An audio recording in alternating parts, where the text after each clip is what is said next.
All right. The May 12, 2020 meeting of the Board of Zoning Appeals is now in session. Good evening and welcome to this meeting of the Arlington Board of Zoning Appeals, which is also known as the BZA. I am Inta Malice, Chair of the Board. The board is made up of 5 citizens appointed by the Circuit Court. In addition to myself, we have Vice Chair Paul Melnick and members Judy Freshman and Lindsay Arthurs. Ms. Clark is absent tonight. Also present is the professional staff, including Mr. Stephen Rizzi, who is the BZA coordinator, Mark Hamela, zoning technician, and Blake Bowen, assistant to the zoning administrator. Before we start with the cases, we would like to take a few minutes to orient you to how the BZA makes decisions about cases and how we will conduct our meeting tonight. We have pre-recorded this message for you to listen to. Mr. Rizzi, can you please play the recording? Yes, Madam Chair. Welcome to this meeting of the Board of Zoning Appeals, also known as the BZA. Safety of our board members, county staff, applicants, and participating community members, we are meeting in a virtual format this evening, and all participants are joining the meeting remotely. We are legally authorized to hold this virtual meeting based on the governor's executive orders, legislation adopted by the Virginia General Assembly, and the Arlington County Board's Continuity of Operations Ordinance adopted in March of 2020. Before we call our first case, I will share with you some general information about the Board of Zoning Appeals, and then some ground rules on how we will conduct our virtual meeting. The board's powers are prescribed in the Code of Virginia and are set out in further detail in the county zoning ordinance adopted by the county board. The Board of Zoning Appeals does not have the power to rezone property or to amend the regulations set forth in the ordinance. That authority rests with the county board.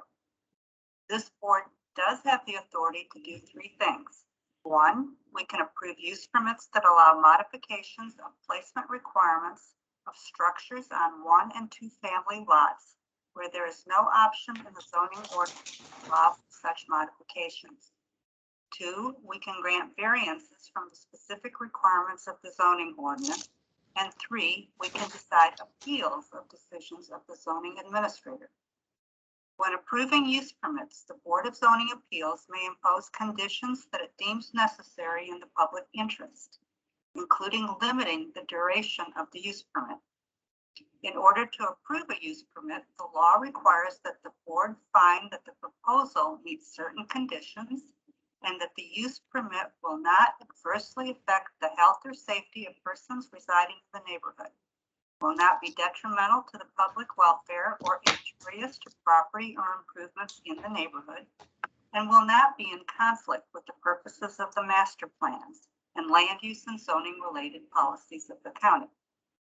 To do this, the BZA shall consider 1, whether the modification will promote compatibility of development with the surrounding neighborhood because the structure's overall footprint, size, and placement are similar to the structures on properties surrounding the lot in question.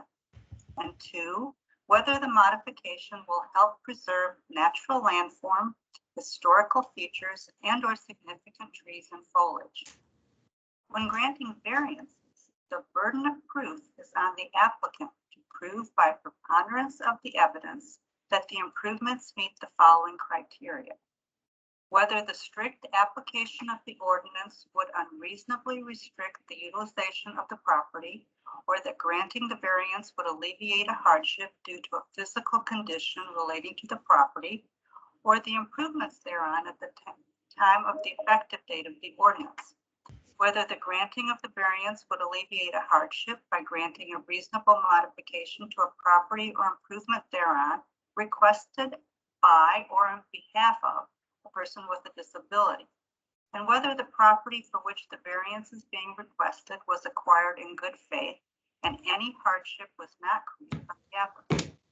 The board also considers whether the variance granted will not be of substantial detriment to adjacent property and nearby properties in the proximity of the geographic area. that the condition or situation of the property concerned is not so general or reoccurring in nature as to make reasonably practical the adoption of amendment to the ordinance. That granting the variance will not result in a use that is not otherwise permitted on the property or change the zoning classification of the property. And that the relief or remedy obtained through the variance is not available through a special exception process as provided for under the zoning or subdivision ordinance. When deciding appeals of the zoning administrator, the board must use its judgment to determine if the administrator was correct. Now for tonight's meeting procedures. The staff reports for each case on tonight's agenda can be found on the BZA website. Staff has placed a link to the agenda in the chat section of the session. If you have not seen the report for your case, you wish to review it before your item is called. Staff has also placed a link in the chat for supplemental material received after the staff reports were prepared. The order of our meeting is as follows. First, cases will be called and staff will give a brief report and provide their recommendation. Following that, board members will ask any questions of staff they may have. Next, applicants or their representatives will be given an opportunity to make comments to support the application or appeal. Then, if there are speakers for the item, we will call them one at a time. After we hear from speakers for and against the proposal, the board may permit the applicant a brief opportunity to clarify any points. The board may also ask questions of any of the speakers, but we do not permit and will not condone any cross-examination or direct questioning by others. We have deemed the following time limits for applicants and speakers to be sufficient. 20 minutes for applicants of appeal, 5 minutes for applicants of use permits and variances, 3 minutes for speakers representing organizations, and 2 minutes for those speaking as individuals. After the board has gathered all the information we need and has discussed the case, we will decide the matter by voting on a motion duly made and seconded. A majority is needed to approve any motion. Any appeal from the decision of this board must be made to the circuit court in accordance with state law. Now, here are some specific instructions about how this evening's virtual meeting will run. Tonight's meeting is available to stream from the county website via a Microsoft Teams link. There's also a dial-in phone option for those who wish to use it. If board members, presenters, or speakers lose internet connectivity during today's meeting, please reconnect with us by phone. Please keep your phones and devices muted until you are called upon.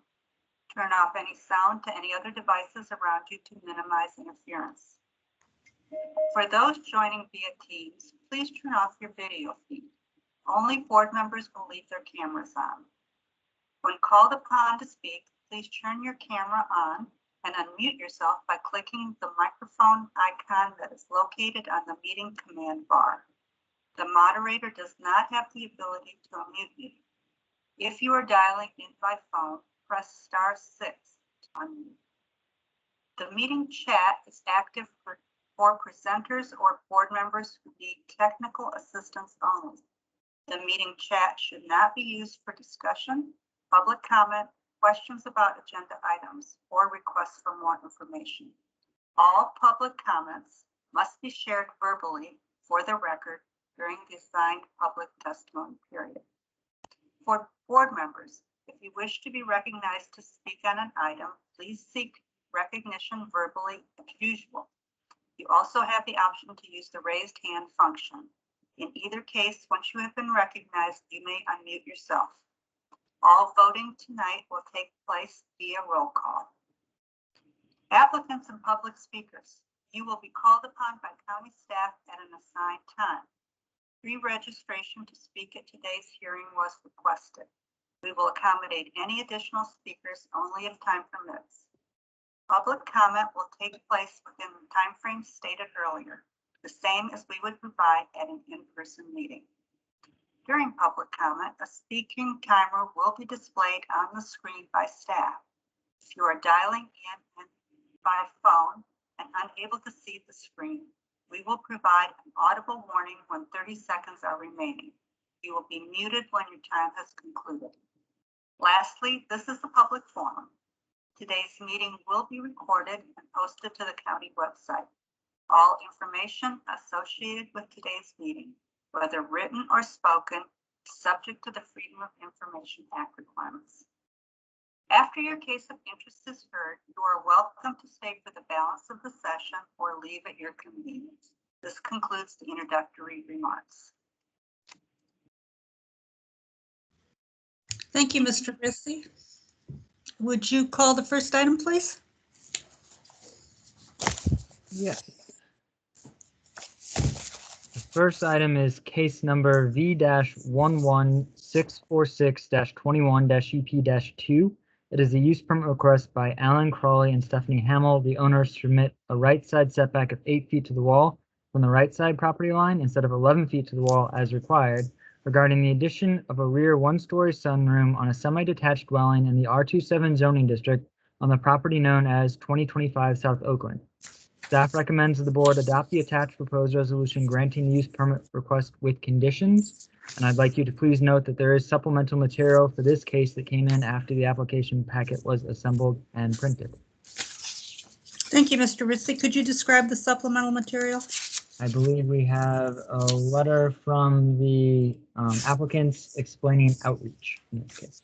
Okay, thank you. So any questions for staff? All right. Is Alan Crawley or Stephanie Hamill with us tonight? I'm here. I'm Alan Crawley. All right. I don't see you yet, but there you go. I see you now. Good evening. Good evening. Is there anything you'd like to add to your application? No, we worked hard to put all the information in the packet. I don't think I have any additional information to add. So there was some questions about outreach to your neighbors. This is a redo, a resubmit? It is, yeah. Our time limit ran out while we were working with the original contractor. So we're working with a new contractor now. So we had to start the process over again. All right.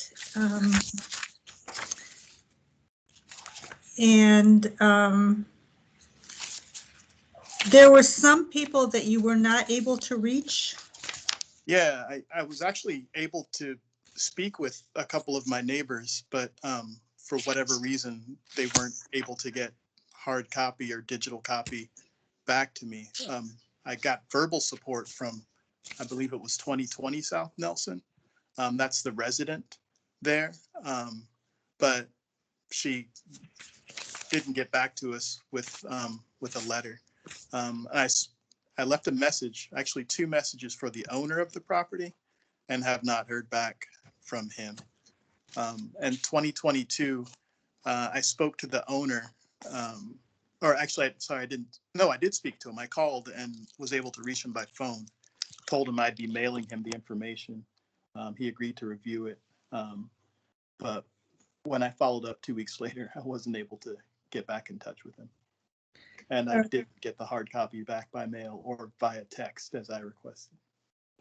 And your next door neighbor at 2023, do we have information from him or her? Oh, we should, yeah.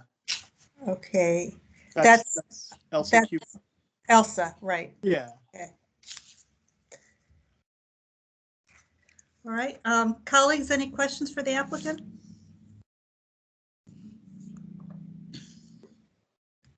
No, but you know, it looks, as the staff said, materially the same as the previous one. So I'm satisfied with everything.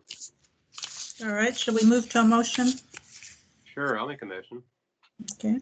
All right, so in case V-1164621 UP2, I move that the Arlington County Board of Zoning Appeals adopt the attached proposed resolution granting the use permit request with the conditions as stated, and also with a 3-year time period for the issuance of the building permit. Second. So a new condition number 4, and seconded by Ms. Freshman. Any further discussion? I will call the roll. Mr. Melnick? Aye. Ms. Freshman? Aye. Ms. Arthur? Aye. Chair votes aye.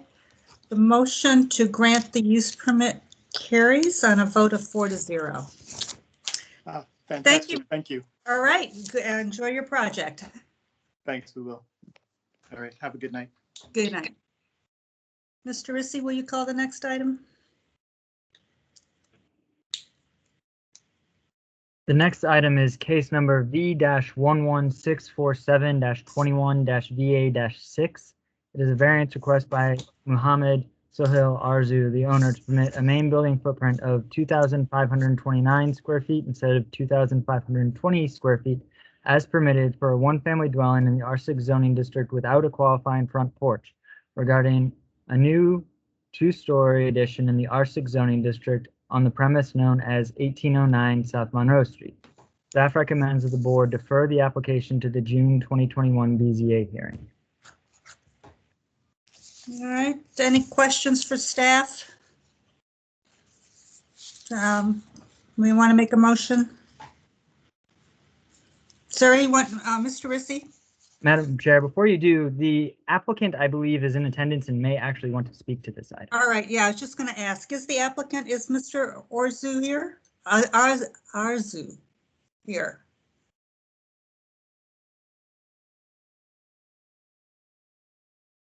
Mohammed Arzu? Do you see him, Mr. Rissy? I see him listed in attendance, and note that his microphone is still muted. Oh, he's disappeared from my attendance list. Maybe he's trying to rejoin. Okay, we can give him a moment.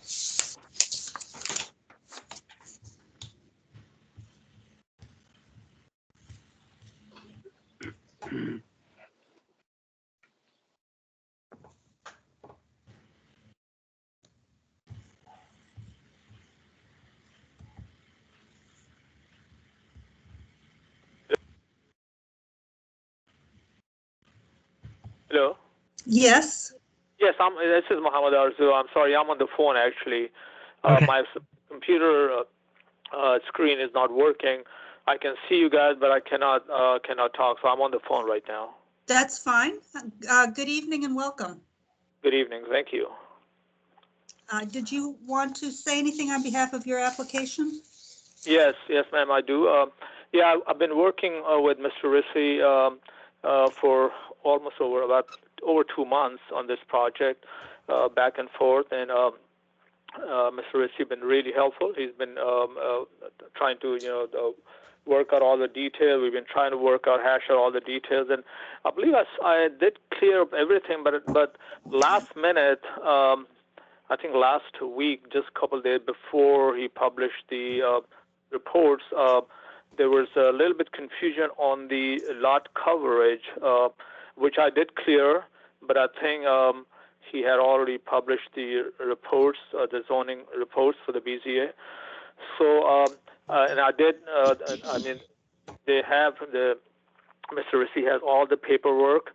However, he suggested maybe they need to defer the case, even though there's nothing else I need to provide. I mean, I've been working on this thing for a couple months, and I provide lots of details, the pictures, the letters from the neighbors, the letter from the civic association. Everything is there, but I guess if you have any question on the proposed coverage, then I can try to clear up everything, even though it's very clear on the all the calculations. But if Mr. Rissy wants to defer it for, I'm not sure what else I can provide. Or there was just a issue with the on the percentage. This variance we are talking about now, this should not be applied in my situation because I'm within all of my limits. the lot coverage limit, the maximum size limit, and within all the limits. So only thing I'm asking, which is a use permit for 22 feet setbacks. So, but I guess once you look at all the paper, you hopefully see what I'm talking about. But if Mr. Ricci wants to defer it, even after, if you do get a chance to look at it, all the details, then I don't mind deferring it. Okay, Miss. Okay. There would not be any more papers unless Mr. Ricci asks for anything else. I don't have anything else to submit because everything is there actually. Okay. Let me ask Mr. Ricci. Mr. Ricci, what is your understanding of where things are right now? So I understand that things may not change from what's submitted now. I just haven't had time to have the latest plans reviewed by the plan reviewer. Okay. Just short history. I don't want to make this longer than we need to, but the original submittal was for a 144 square foot addition, and it was shown to be slightly over the main building footprint. That was then reduced down to 134 square foot addition. We didn't have issue with that reduction because obviously it made things smaller and wouldn't impact any of the proposed setbacks. The structure then went up again to 151 feet where it is now. The applicant has redone the calculations to show how that can meet the coverage requirements, including the main building footprint limitation, but I just haven't had a chance to get those plans reviewed by the plan reviewer again. I think that's important to go through normal process when the drawings change. So, Mr. Orzo, did you understand Mr. Ricci's explanation? Yes, Mr. Ricci did explain me that he wants to go back to the reviewer to re-review the plans, and I try to make it as clear as possible. And I know Mr. Ricci did understand all this, but I think, like you said, and like Mr. Ricci is saying, that they need to go through the process again. So that's fine with me. And one thing I did mention, Mr. Ricci, that I had plans to be out of the country for the next several weeks. So because of this, it's causing me quite a bit of, I guess, tension that I have to reshuffle everything. I was truly hoping for the last 2 months that this would be my hearing and I will take care of everything this time. But I think what threw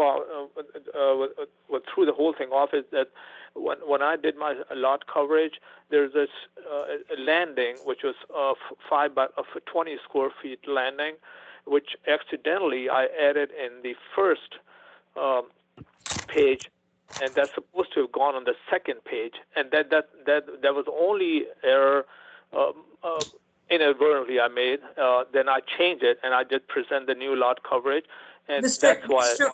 Orzo, I'm sorry to interrupt you, but I think we understand what happened.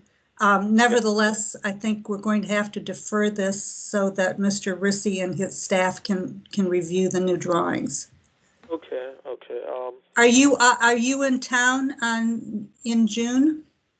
Well, now I have to be because I do want to get it over with. It's been going on for a long time, and I have to change all my plans.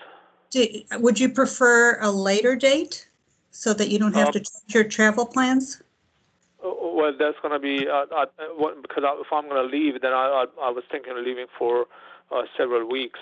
It's been family reunion and quite a few things which we had planned for during the summer and have been on hold for the last year and a half.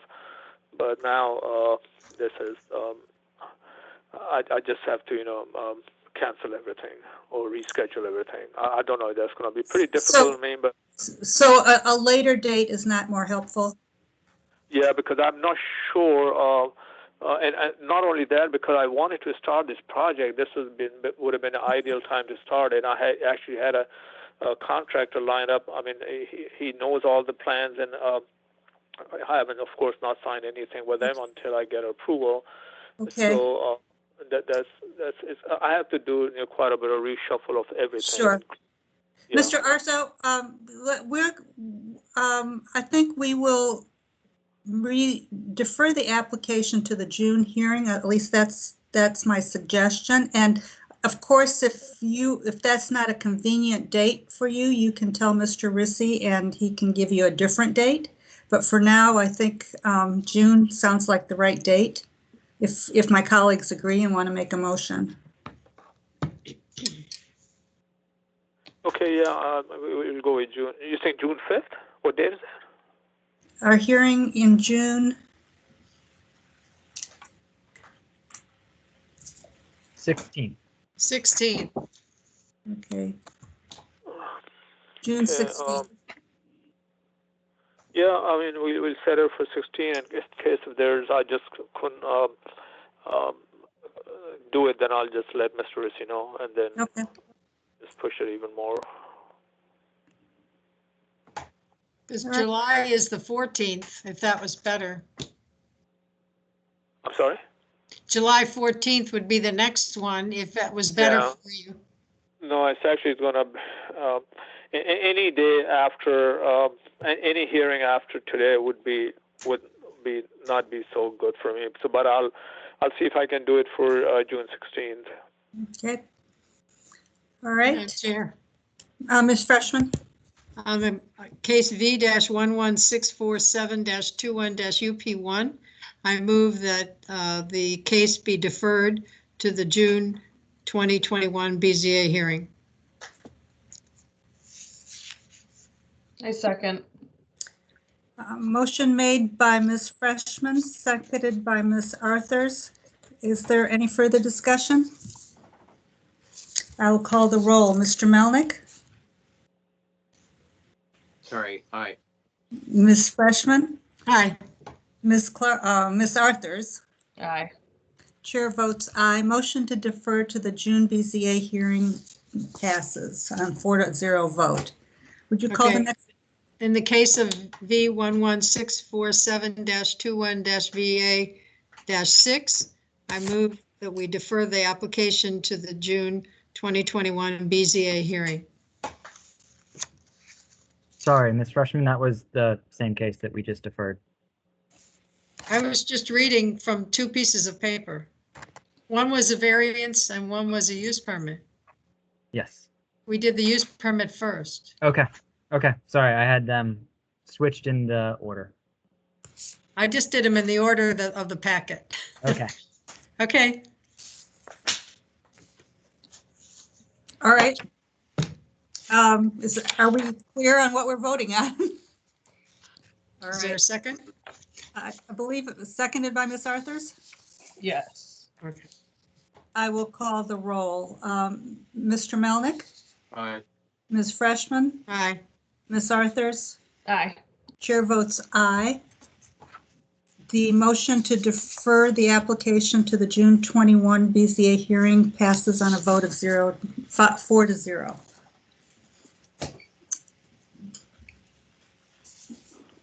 Thank you, Mr. Arzu. We'll see you in June.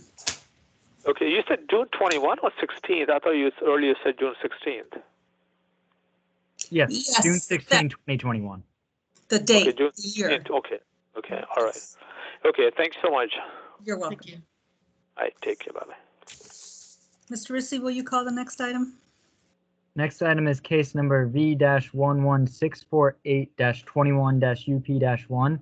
It is a use permit request by Tim Van Bono on behalf of Theory Servius and Dominique by the owners to permit a street setback of 20.1 feet to the wall, no eave, instead of 25 feet is required from 8th Street North, to permit a left side setback of 5.5 feet to the wall, 5 feet to the eave, instead of 10 feet to the wall, 6 feet to the eave as required from the right side property line, and to permit an aggregate side yard of 15.3 feet instead of 18 feet as required in the R6 zoning district, regarding a new 2-story dwelling with basement, rear deck, and areaway in the R6 zoning district on the premise known as 5645 8th Street North. Staff recommends the board adopt the attached proposed resolution granting the use permit request with conditions. And I'd like to please note that there is supplemental material for this case that came in after the application packet was assembled and printed. Could you describe the supplemental material? Yes, we have material both from the property owner discussing outreach to neighbors, as well as a letter from a neighbor and an online comment from a neighbor as well. All right, thank you, Mr. Rissy. Are there any questions for staff? I have a Madam question. Chair? Oh, I heard Ms. Freshman first, so let's go Okay. there. Okay. Yeah, on the supplemental where the adjacent neighbor says that they don't want relief on the west side. Is that, if that were the case, would that have been the original side of the dwelling that has been removed? Do you know? Sorry, is the question, is the west side receiving relief? Yeah, I think his comment was that that there were two things. One was a tree, but the other was that they wanted as much separation. I thought the comment was they wanted as much separation on the proposed dwelling as they had with the previous dwelling that's been removed.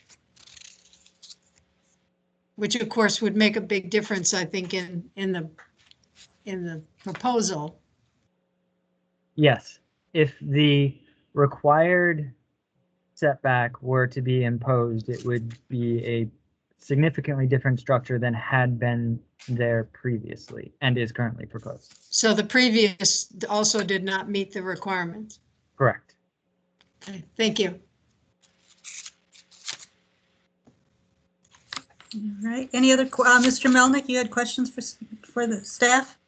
Yeah, I just wanted to mention a typo in the staff report. It's talking about the adoption of zoning regulations. Like on page 3, it mentions 1930 when it really should be 1950. Mm. So just to make that clarification. Thank you. All right.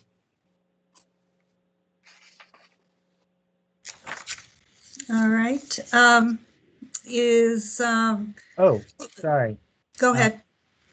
In response to that, as Cliff Hogan's actually the one that wrote this, he may actually be referring to some of the prior zoning ordinances that were adopted as early as the 1930s, and he may not specifically be referring to the 1950 version of the current zoning ordinance. I just want to toss that out there. I can't, Cliff isn't here to confirm that date, but I think that might be the case there. Okay.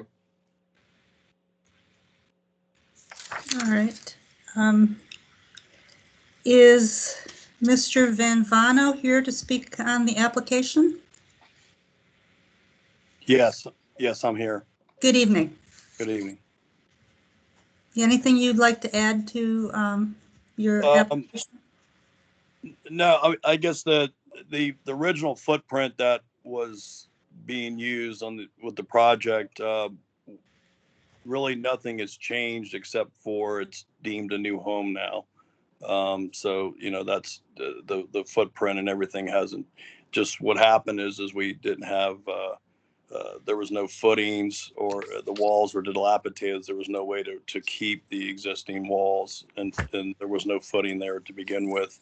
So that's what prompted us to, take it down, and then, go for we have to get the new setbacks approved by the Board of Zoning. All right. Had you originally thought this would be by right? Well, yes, it was by right based on the original. We've since submitted new home plans and those type of things, but the original plan was going above the existing first floor, but with keeping the existing 3 walls on the front. But as I said, that it was impossible to do that because of the dilapidation and the lack of subsurface footings to substantiate even holding up, any kind of new structure. Okay, we understand. Yes, ma'am. Any questions for the applicant? And I believe the homeowners are also online if they have anything to add. Is Thierry Servius or Dominique Fryer wishing to speak?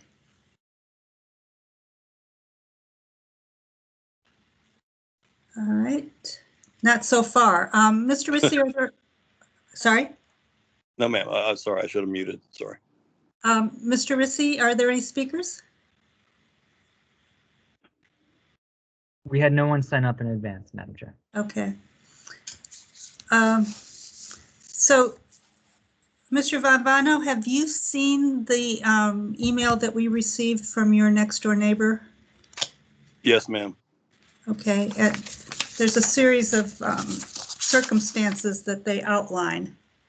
Yes. Do you have any- Well, that person also had signed originally with the packet that they approved the project with the other neighbors. And I guess this came in at the last minute. So it doesn't seem like maybe they didn't fully understand the scope of the original project because they referred to a one-story dwelling in the front. But like I said, nothing has changed, at least in terms of what would be built there from the original structure that was approved. And so that was, that's all I really could take out of that. And like I said, he did sign, the homeowners did sign. They got all the surrounding neighbors, or at least I think almost all of them, and he had originally signed approval for the project and saw the plans and everything. All right.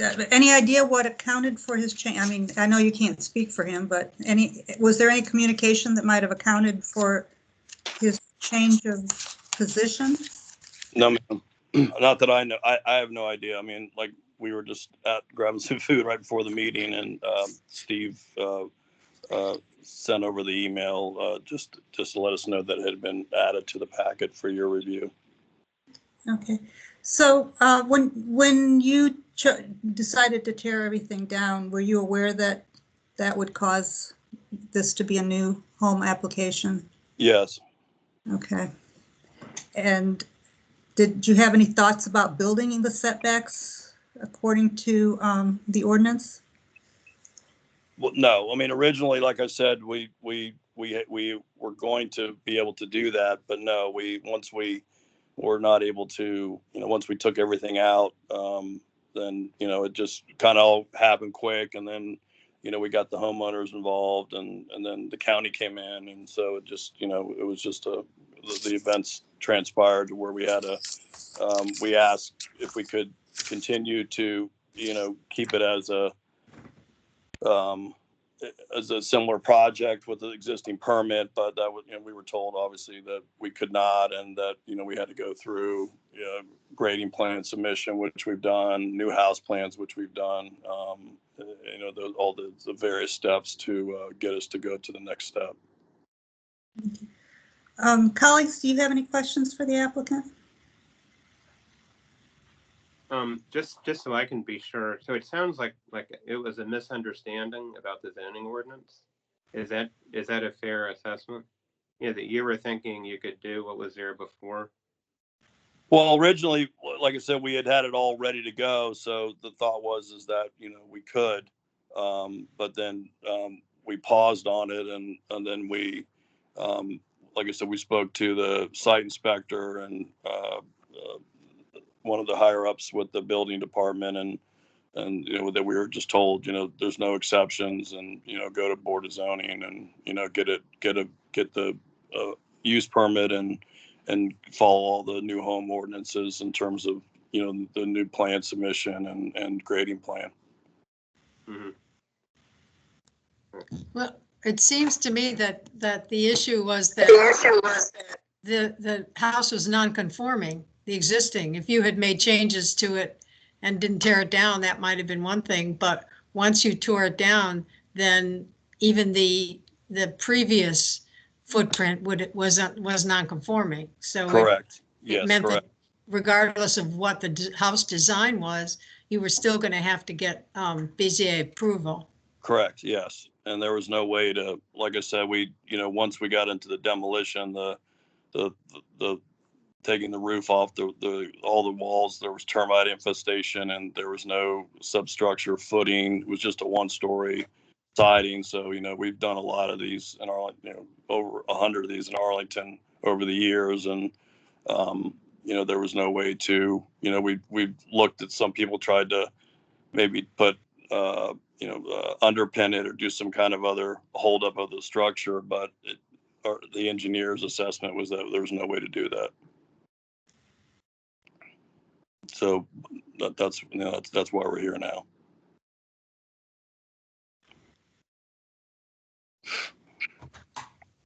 Hello, this is Terry Servius, the owner. Can you hear me? Yes, I can. I'm sorry. I tried speaking before, but for some reason you couldn't hear me while I was in the audio. Okay, I'm glad I can hear you now. Do you mind if I say a couple words? Sure. Well, thank you for hearing our case. We've been in Arlington for 10 years, and we have a 8-month-old rambunctious baby boy, and we love Arlington. Our son was the impetus for us wanting to essentially do a pop-up and get more space, and we entered into the building contract with Tim and VP Construction, trying to get more space, and we tried to do the pop-up in good faith, and it was only once, like Tim said, we were well into the project that we found out that we couldn't do that on top of the existing structure, that we have to essentially have something that qualifies as a quote-unquote new home. But we wanted to accentuate the fact that everything that we're doing is on the existing footprint of the previous home, so there's nothing that's going to be any different setback-wise than what was already there previously. Okay. Your neighbor has written about an oak tree that straddles your property. Are you aware of the email that we received and the tree that he's talking about? Yes, I am.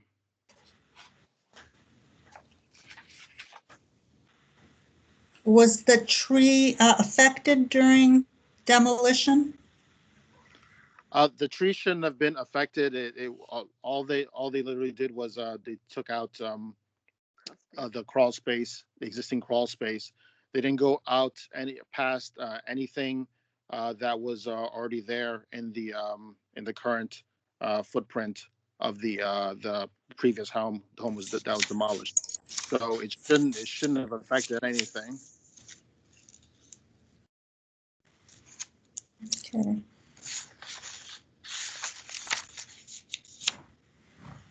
All right, any questions for Mr. Servius?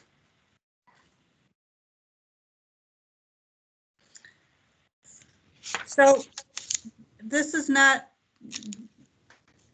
unusual, but has happened before, where once you tear down the house, you no longer have the rights that you had before.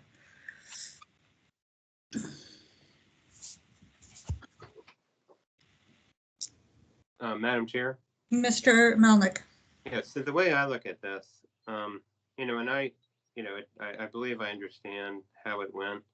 And the way I look at this is just whether, this is like any other case where we just see is it compatible.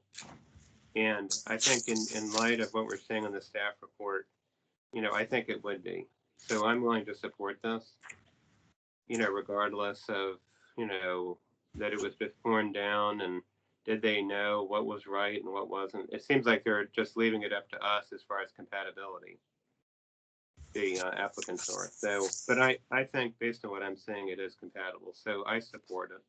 When the time comes, I'm willing to make a motion. Okay, Ms. Freshman? I was just going to echo what Mr. Melnick said, and just said that we've had other cases before where people thought that they were just going to add a second story and found out that the whole building was unsafe. And so in terms of impact to the adjacent neighbors on both sides, if the structure is on the same footprint, it doesn't seem to be, even if it's taller, which was their intent, was to add a second story, the impact is really no different other than suffering through construction. So I would support it as well. All right. Do we want to move to a motion? Sure. So in case G1164821 UP1, I move that the Board of Zoning Appeals adopt the attached proposed resolution granting the use permit request with the conditions as stated, including the 3-year condition for the issuance of the building permit. Second. All right. Any further discussion? All right, I will call the roll. Mr. Melnick, Aye. Ms. Freshman, Aye. Ms. Arthurs, Aye. chair votes aye. Motion to grant the use permit carries on a vote of 4-0. Thank you all. Thank you very much. Thank you very much. All right. All right. Have a good evening. Thank you. Good evening. Yep. Mr. Rissy, will you call the next item? The next item is case number V-11649-21-VA-1. It is a variance request by Jewel T. Au and Ching Yen Lin, the owners, to permit a new addition that exceeds 50% of the aggregate floor area of the existing building on a lot that does not meet the area and lot width requirements for a semi-detached dwelling in the R27 zoning district, regarding new 2-story rear addition over basement and front porch on a semi-detached dwelling in the R27 zoning district on the premise known as 832 South Ivy Street. Staff recommends the board adopt the attached proposed resolution approving the variance with conditions. And I'd like you to please note that there is supplemental material for this case that came in after the application packets were assembled and printed. Okay, could you describe the material? It is a letter from the applicant explaining the outreach to me. Thank you, Mr. Rissy. Are there any questions for staff?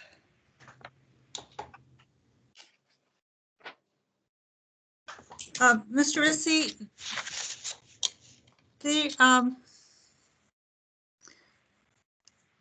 can you speak to the policy intent of this zoning ordinance requirement that expansions and additions do not exceed 50% of the floor area?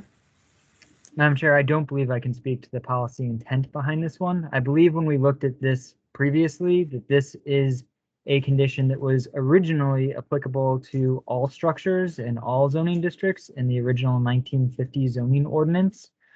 It has subsequently been whittled down so that it no longer applies to the one-family dwellings in certain single-family zoning districts, and that was a more recent elimination, but it is something that still applies to 2-family dwellings in this zoning district. And how many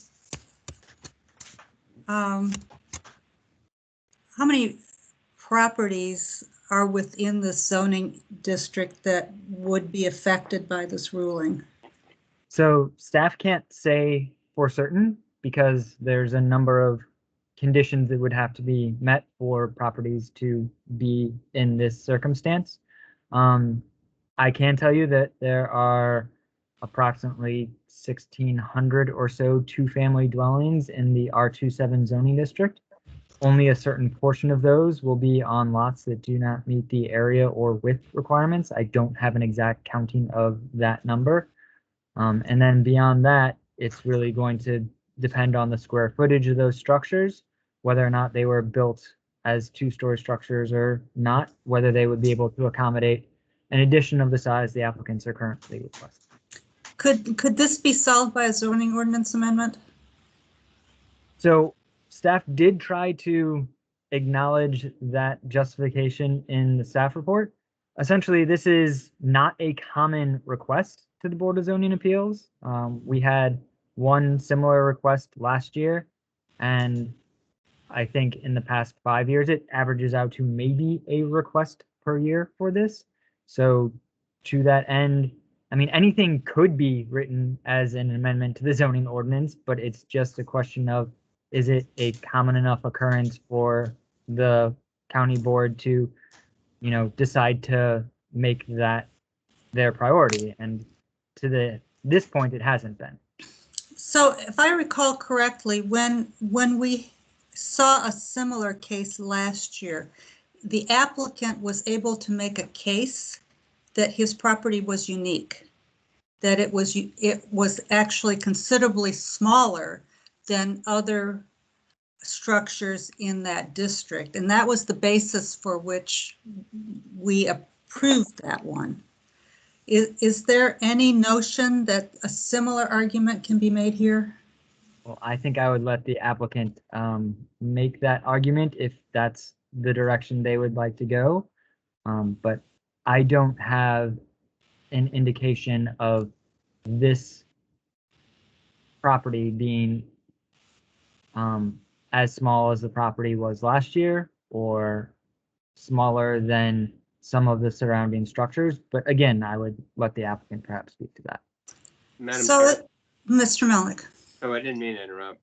That's all right. Go ahead. But is there any way to tell, just for comparison, what the size of the property was last year? Is there any way to look that up? I can ask one of my coworkers to look up both the size of the property that went last year, as well as would it be existing main building footprint that you would be interested in? Yeah, we would start with the existing. Okay, Yeah, all was that it should be in the staff Wayne Street, report. I think. All that would be in the staff report from last October for any of the colleagues who are listening. You may have to give us a minute to hold. That's all right. So let me ask you another question. In terms of policy intent, it may be that it's an oversight, but it also, what it does effectively is that it helps create a variety of housing sizes. In other words, it does tend to maintain a variety of housing sizes, and therefore, which is a goal in the county, to have a variety of housing options available. So I can't say that was the board's intent or whether there was something else beside it, but that is one rationale for a rule like that, is to maintain a more diverse housing stock. Madam Chair? Mr. Milne. Yeah, I would agree, because I remember we went over all these issues before, including policy. And, what we were saying is we were trying to avoid like a circular reasoning about hardship. That because it doesn't meet the definition in the statute, that's a hardship. But what if that's a policy, like you're saying? Mm-hmm. And if this, like before, is this, does this go above and beyond, and can it be proved by a preponderance of the evidence that this is really different? This is really something, special compared to all the others. Because if you look at the tax map or the tax plat, I mean, it looks like the whole map is covered with almost identical properties. Mm-hmm. It does. But those are good points, and I remember covering all that last time. So it would be interesting to know how this compares to the other case. On that note, my coworker Blake has gotten me numbers. He says the lot is 2,750 square feet, and the existing main building footprint is 489 square feet. And if I'm recalling correctly, the structure last year did not have a basement, which meant it had a total gross floor area of roughly 950 square feet. I'm sorry, I'm not, the number, the 2750 is the area of The lot the, last year. the last year's lot, and the 489 is the building footprint? Was the existing main building footprint. Okay, and to this main building footprint It's 425. is smaller And on a lot that's similar in size. So to me, it's, you know, the argument that was made last year really doesn't hold. If I'm in this area, everything is similar in size.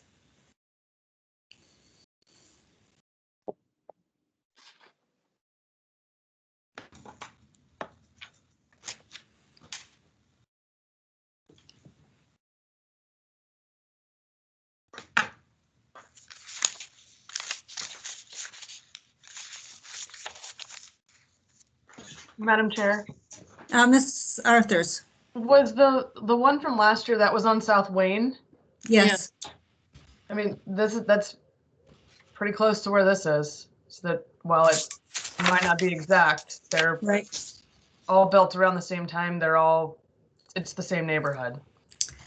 Yeah, that's a problem.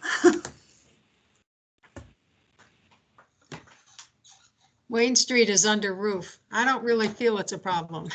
I mean, it may be legally a problem, but I think in terms of maintaining affordable housing and allowing for some expansion, I support it. All right, let's hear from the applicants. Is Mr. Ayu or Ms. Lynn with us? Good evening. We're both here. Good evening. Welcome. These are great questions. Board, staff, thank you so much for your time. We really appreciate everything that you do for Arlington and maintaining the character of this wonderful place that we choose to live.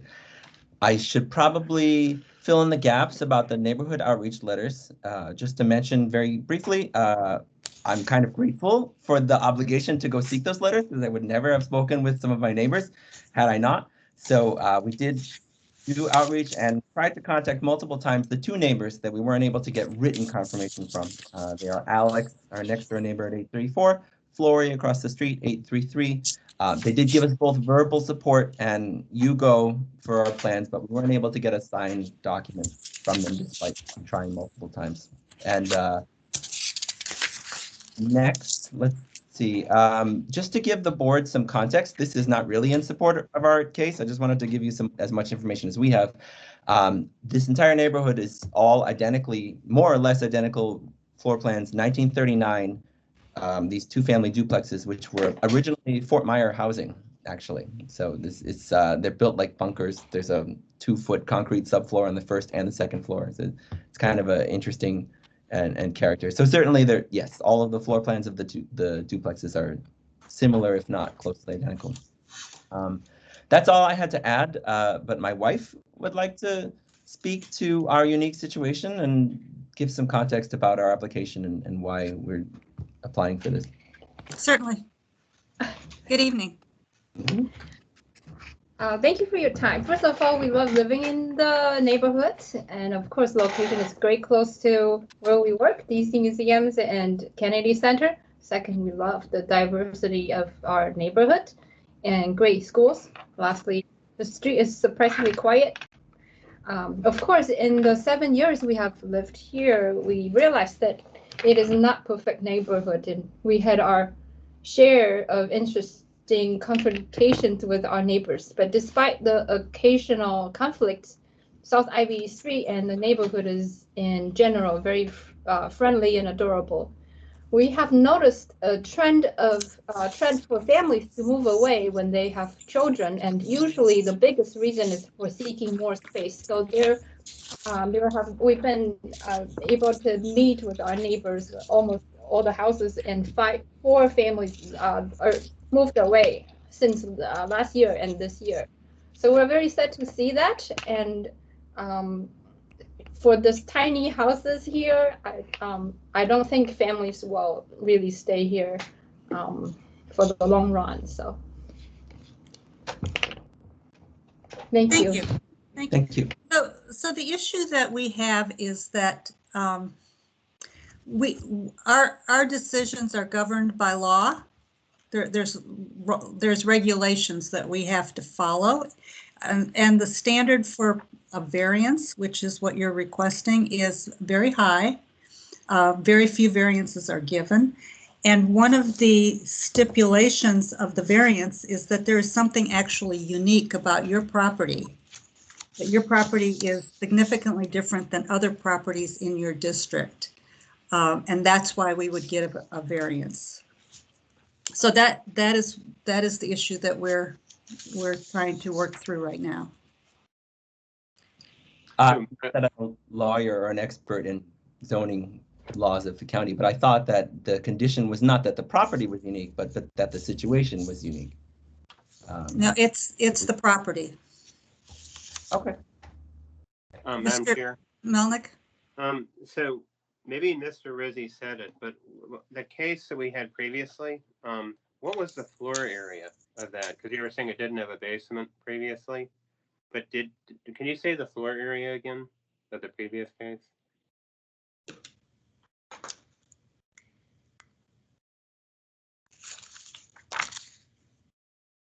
The case last year had a main building footprint of 489 square feet.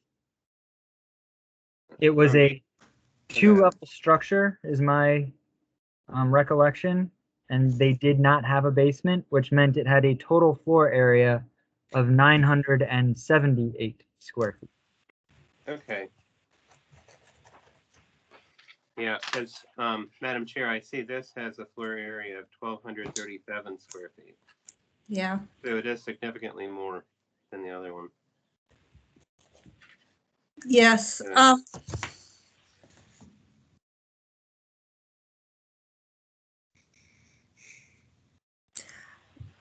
Mr. Rissy, how much over permitted is this?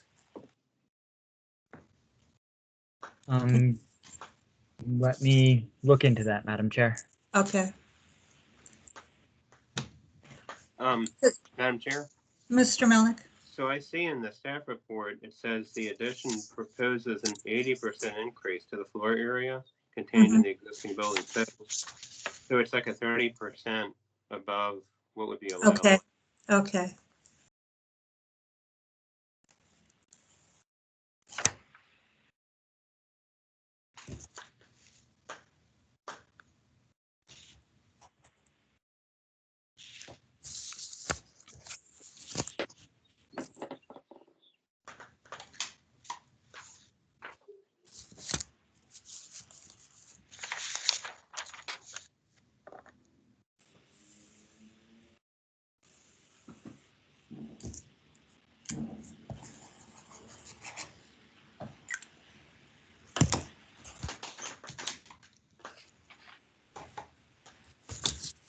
Chair? Ms. Freshman. I'm interested in the staff's reaction to this discussion, the issues that you've raised vis-a-vis Wayne Street and we've had previous on this block as well, considering that the recommendation is for approval. Yes, staff does feel that it meets the criteria necessary for a variance. I think that probably one of the points where it seems staff may differ from some of the members of the board comes down to the condition of whether the situation of the property is so general or recurring as to make reasonably practicable to formulate regulations which can be adopted as amendment to the zoning ordinance. Staff feels that really, there's a lot of important part to that criteria, but what we're focusing on there is the reasonably practicable. We really do feel that you could make a zoning ordinance amendment for just about anything if you wanted to target it as such.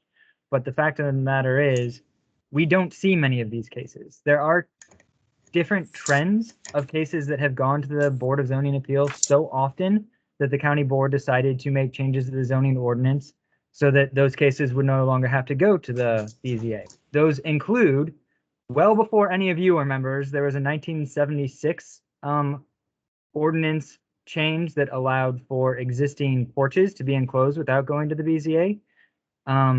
Back in the early 2000s, I believe, there was a change to the zoning ordinance to allow for air conditioning units to be as close as 5 feet from property lines, so long as they were screened. Both of those were situations that were commonly occurring at the BZA prior to those zoning ordinance amendments. And so obviously petition was made to the county board that the correct way to remedy these situations for everyone was to change the zoning ordinance.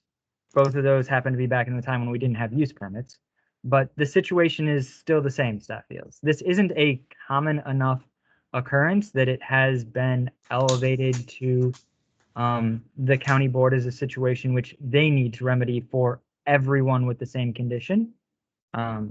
Obviously, if the members of the board disagree, you're welcome to do so. Mr. Rissy, the problem I have with that argument is that it hinges on how many cases are coming forward. So if tomorrow we got 10 of these cases, would your recommendation be denial? Yes, I think that if it was too common, if there were too many cases, then I don't think it would meet this criteria. I think it is only if it is not a common occurrence.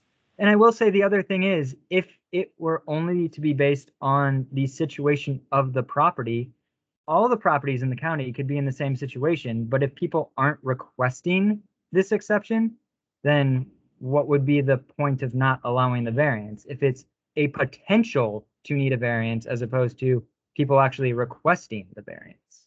I think that's the way staff's approaching it. Yeah, that I think I understood that to be your position, and to me it's it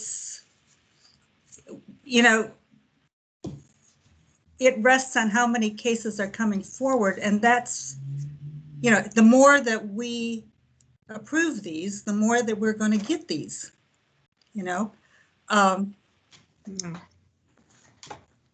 So yeah, so did you have a chance to look to see they're over by 30% of the floor area? Mr. Melnick gave the correct numbers there. Oh, sorry.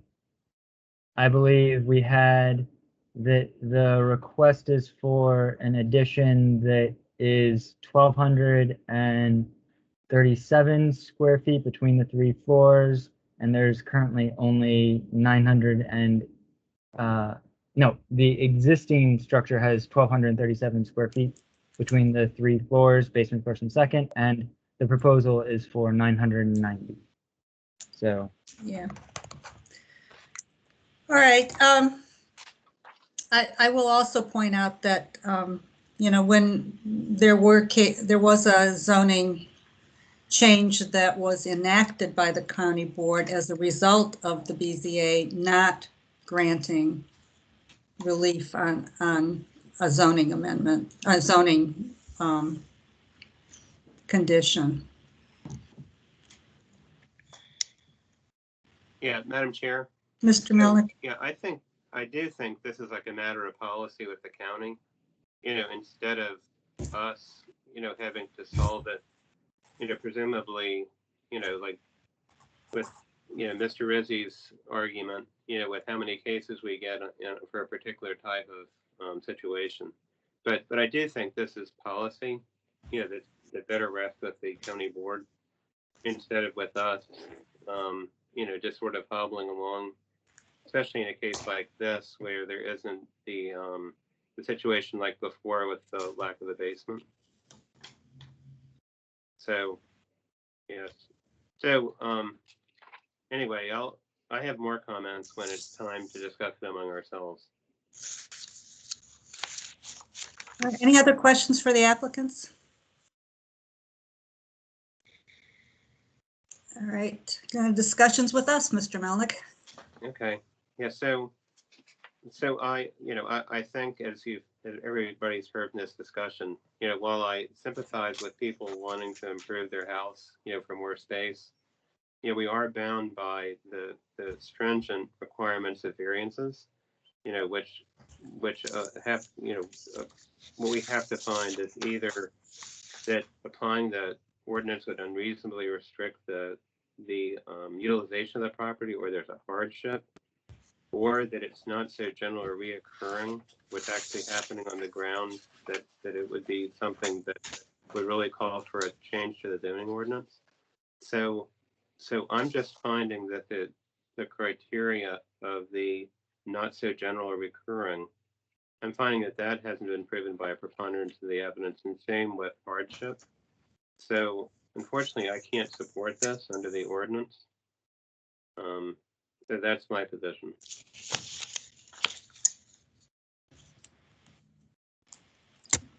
Any further discussion?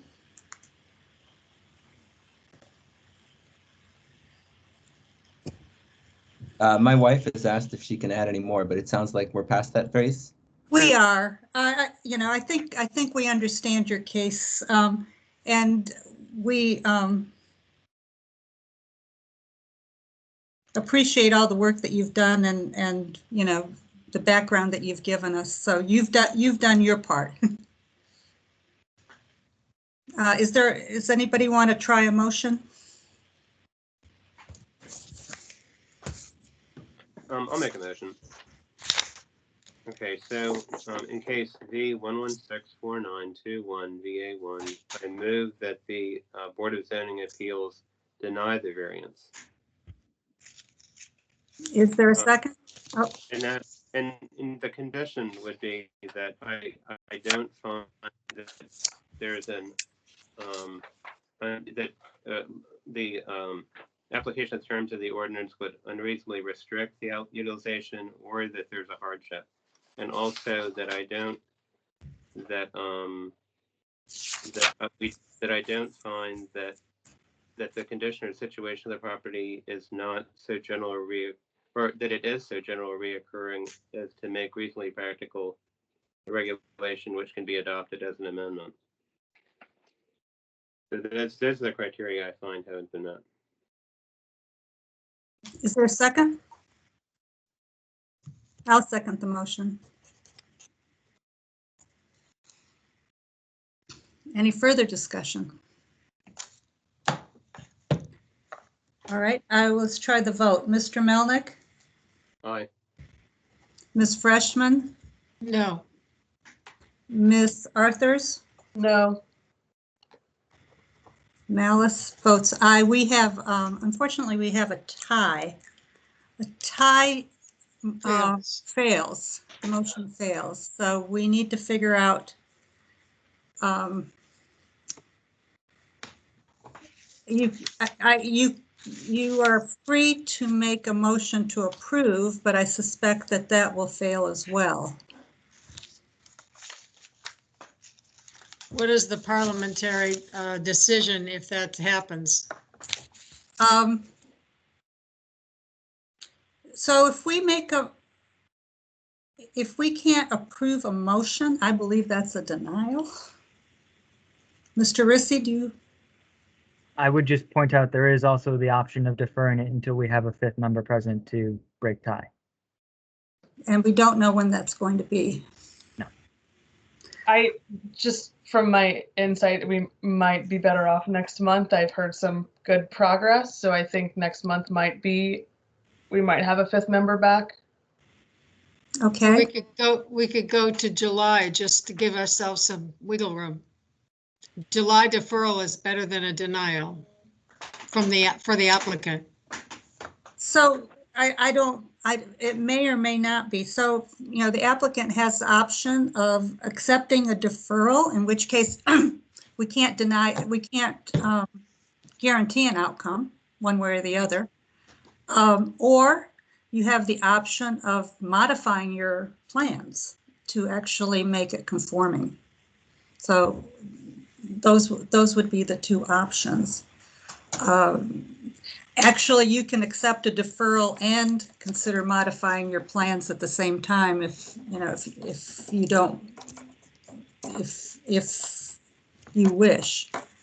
I would suggest that if that was even a possibility for the applicant, then in July makes more sense because there isn't a whole lot of time for any kind of major revision for a June meeting. That's true. But I would say that if you make a revision that is within the permitted parameters, then you don't need a variance. And so you don't need to come to us except for the use permit. Well, July provides enough time to figure out all of the nuances. I agree.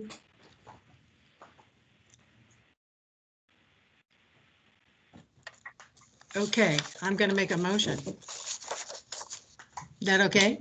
Ms. Freshman, yes. The case V-11649-21-VA-1, I move that the case be deferred to the July 2021 BZA meeting. Second. Motion by Ms. Freshman, July 14th. seconded by Ms. Arthurs. Any further discussion? I'll call the roll. Mr. Melnick? I'll approve, aye. Ms. Freshman? Aye. Ms. Arthurs? Aye. Chair votes aye. This is so the motion to defer to the July meeting passes on a vote of 4-0. This is for the applicant. So you've followed the discussion. We are short one member who would break the tie either way. We cannot say at this time when that member is going to come back.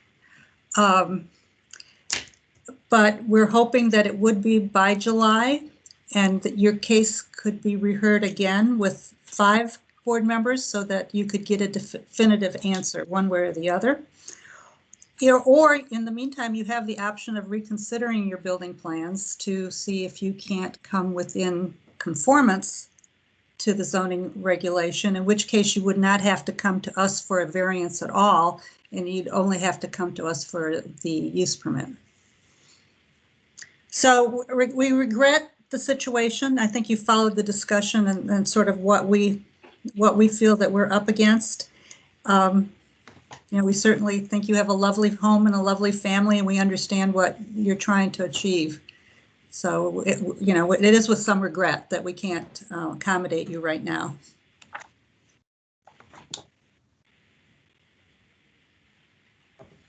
My chair. Ms. Freshman? If Mr. Rissy calls the use permit, I'm prepared to defer that. Yes. Next case is V-11649-21-UP-1. It is a use permit request by Joel A.U. and Changlin Wen. The owners permit a left side setback of 8 feet to the wall, of an addition 5.2 feet to the window well from the property line, instead of 10 feet to the wall and 6 feet to the window well is required regarding a new 2-story rear addition and front porch on a semi-detached dwelling in the R27 zoning district premise known as 832 South Ivy Street. Staff recommends that Is there a need for discussion? Did the applicants wish to say anything further on this?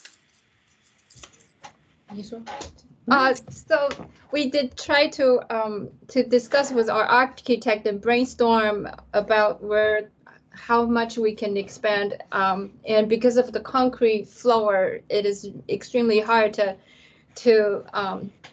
follow the zoning regulation, and the expansion will not worth it to the price of it will just be for us to add some hallways, but not big enough to make the space worthwhile. Okay, thank you. So is there a motion? I'm prepared to make a motion. Ms. Freshman. V-11649-21-UP1. I move that the case be deferred to the July 2021 meeting, July 14th. Is there a Second. second? Seconded by Ms. Arthurs. Any further discussion? I will call the roll. Mr. Melnick, Aye. Ms. Freshman, Aye. Ms. Arthurs, Aye. chair votes aye. Motion to defer to July BZA hearing passes 4-0. All right, we'll maybe see you in July. Thank you. Thank you. Good evening.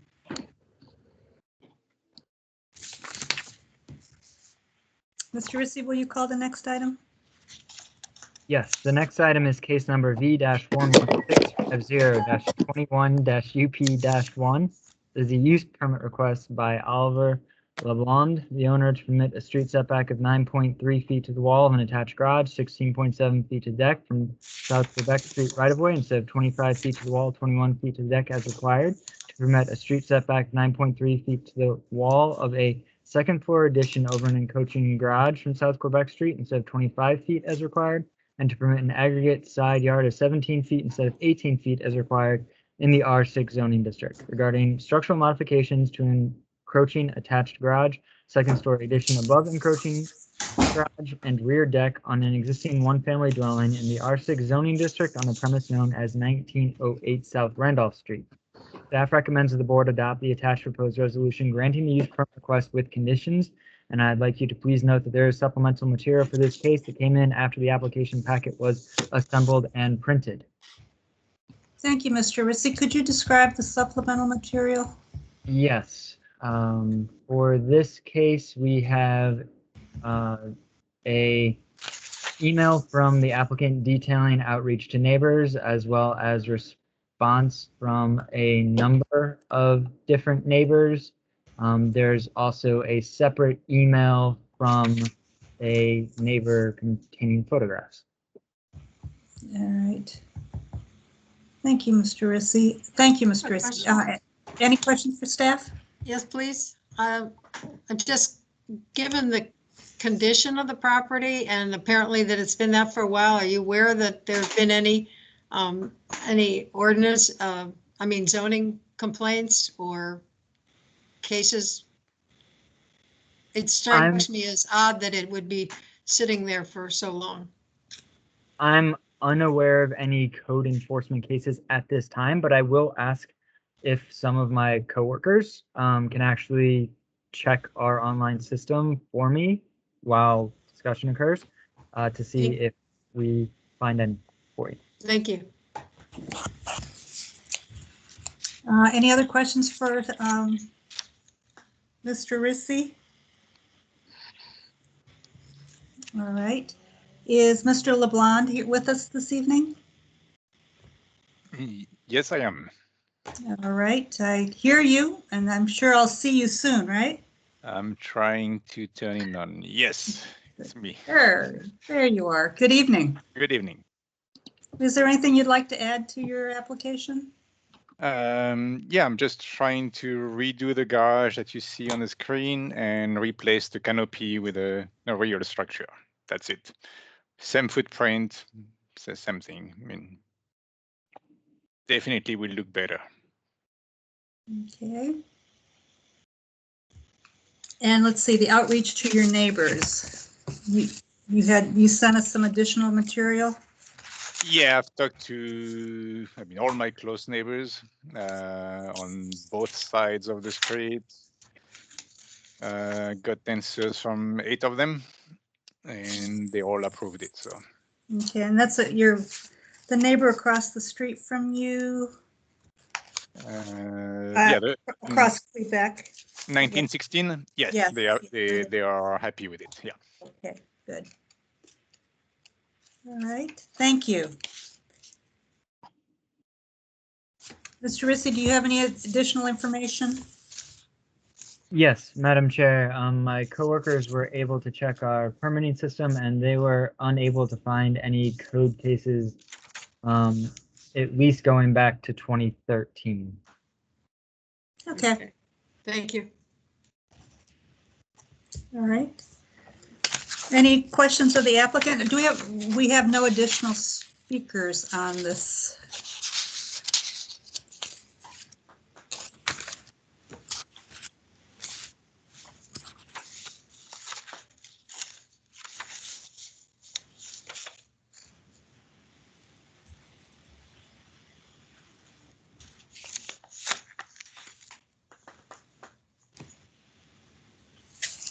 So, yeah.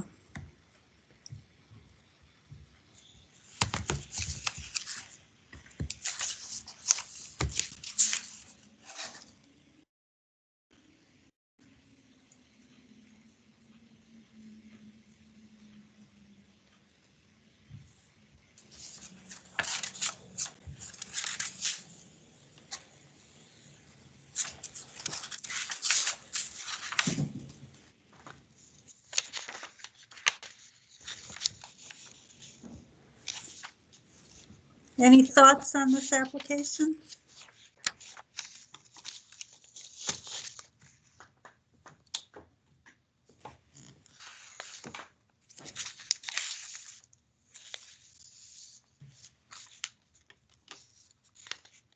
Madam Chair.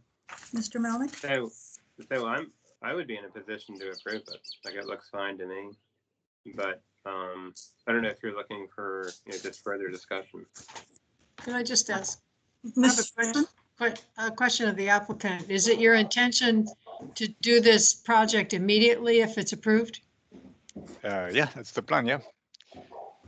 Then I would suggest that the usual condition be 1 year. Oh yeah. Get this moving. I'll make a motion unless Mr. Melnick prefers. No, I'll defer to you.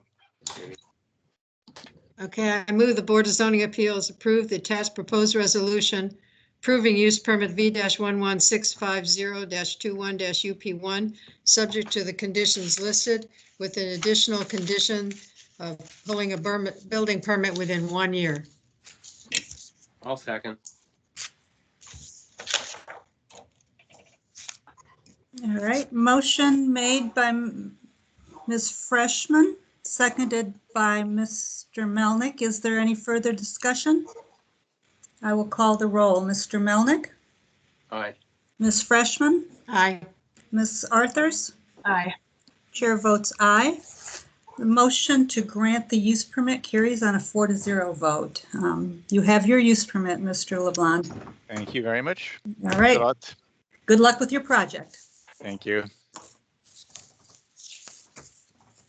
Mr. Rissy, will you call the next item? The next item is case number V-11651-21-UP-1. It is a use permit by Skylar Aarons on behalf of Robert Eshe, the owner, to permit a rear setback of 12.1 feet to the porch, 10.9 feet to the porch eve, instead of 21 feet to the porch, 19.5 to the porch eve as required, regarding a rear screen in porch in the R5 zoning district on the premise known as 3115 15th Street South. Staff recommends that the board adopt the attached proposed resolution granting the use permit request not as requested, but with a rear setback of 19.5 feet to the screen porch, 18.5 feet to this eve, with the conditions. An alternative resolution has been provided to the BZA see fit to approve the application as advertised. Thank you, Mr. Rissy. Any questions for Mr. Rissy? Could you just explain the difference between what was advertised and what you're recommending, since that's not a usual situation? Yes. It's probably best for my explanation if I pull up a plat of the property. So give me a moment, I'll do that. And I think that clarifies everything. Okay.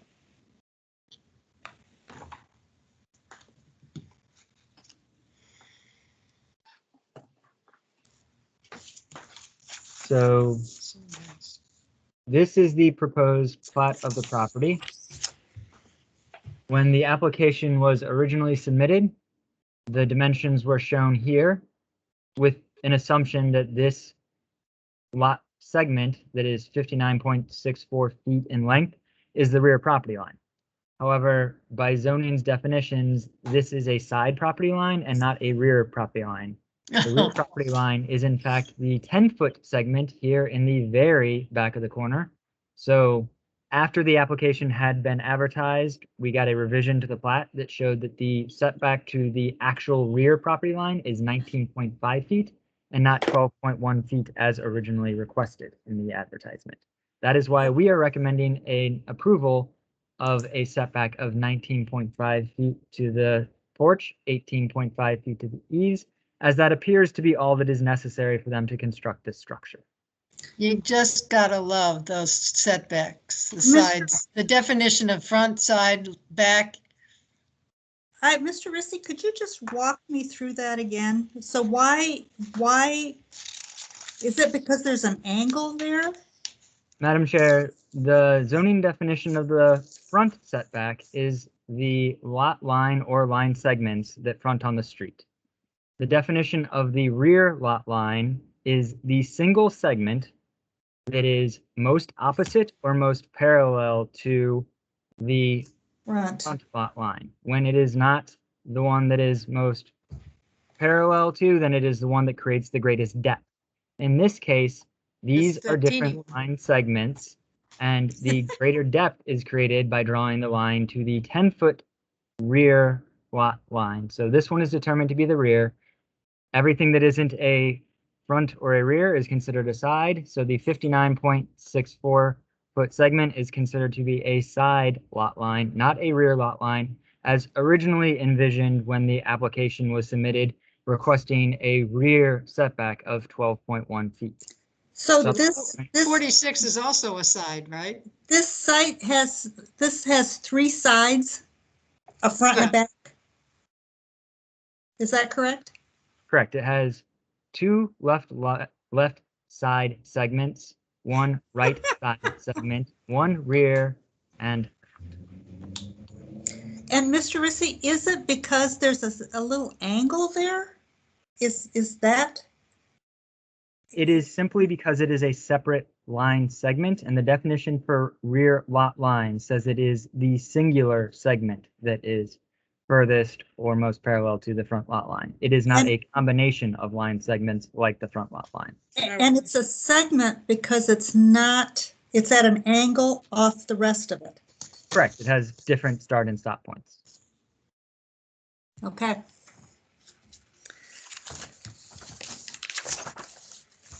think I have to take your word for it on the wording of what ends up being a motion. I think you often do. Oh yes, for sure. But in this one, it is unusual for the recommendation to be different in this respect. Correct. But thank you for explaining it. So the resolution to approve is approve at 19.5. Correct. Okay. Right. That is staff's recommendation. Okay. Is the applicant with us, or I guess it's the applicant's owner's agent, Mr. Ahrens? Yes, I'm here. Are you here? I hear you. Yes. Can you see me? Not yet. I But can. That's strange. I can see myself, but it's. No, now it There just you takes are. a moment. Okay. I got you now. There's always All right. a little delay at our end. We see you now. Gotcha. So do you believe what Mr. Rissy said? I mean, I'm going to be honest with you. I was pleasantly surprised. I mean, I always like asking for less than more. So, so yeah, I didn't catch it, honestly. I think none of us did. And, I'll be honest with you. I don't normally like to ask for that much of a reduction. So when it was clarified that that was in fact the rear and everything, I was like, oh, okay, well, that's a lot better than asking for 10 or 15 feet. So. So the zoning ordinance worked in your favor this time. Yes, the zoning gods worked. Anything else you'd like to add? No, appreciate staff and all their work and you folks up there, and and any other questions you have of me, please let me know. And just kind of a standard screened-in porch and just some, an area for the owners to use as some exterior recreational space to kind of stay away from the mosquitoes and everything. But typical screen porch in Arlington. Okay. 15th Street. Right. Seems you were missing one neighbor across the street, maybe. But let's see. Yeah, I send the owners usually to go speak with neighbors because, you know, I've learned over the years, sometime a random gentleman just showing up asking for signatures doesn't go over well.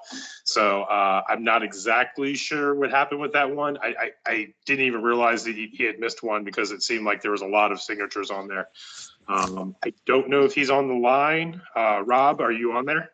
I am on the line. And which neighbor is that? Because I thought I did get two. 3112 across the street. 3112, is that the house in the, yeah, I have that one and I thought I'd sent that in. I spoke to, what's his name? Mark Hamla. I can send that over to you if you'd like.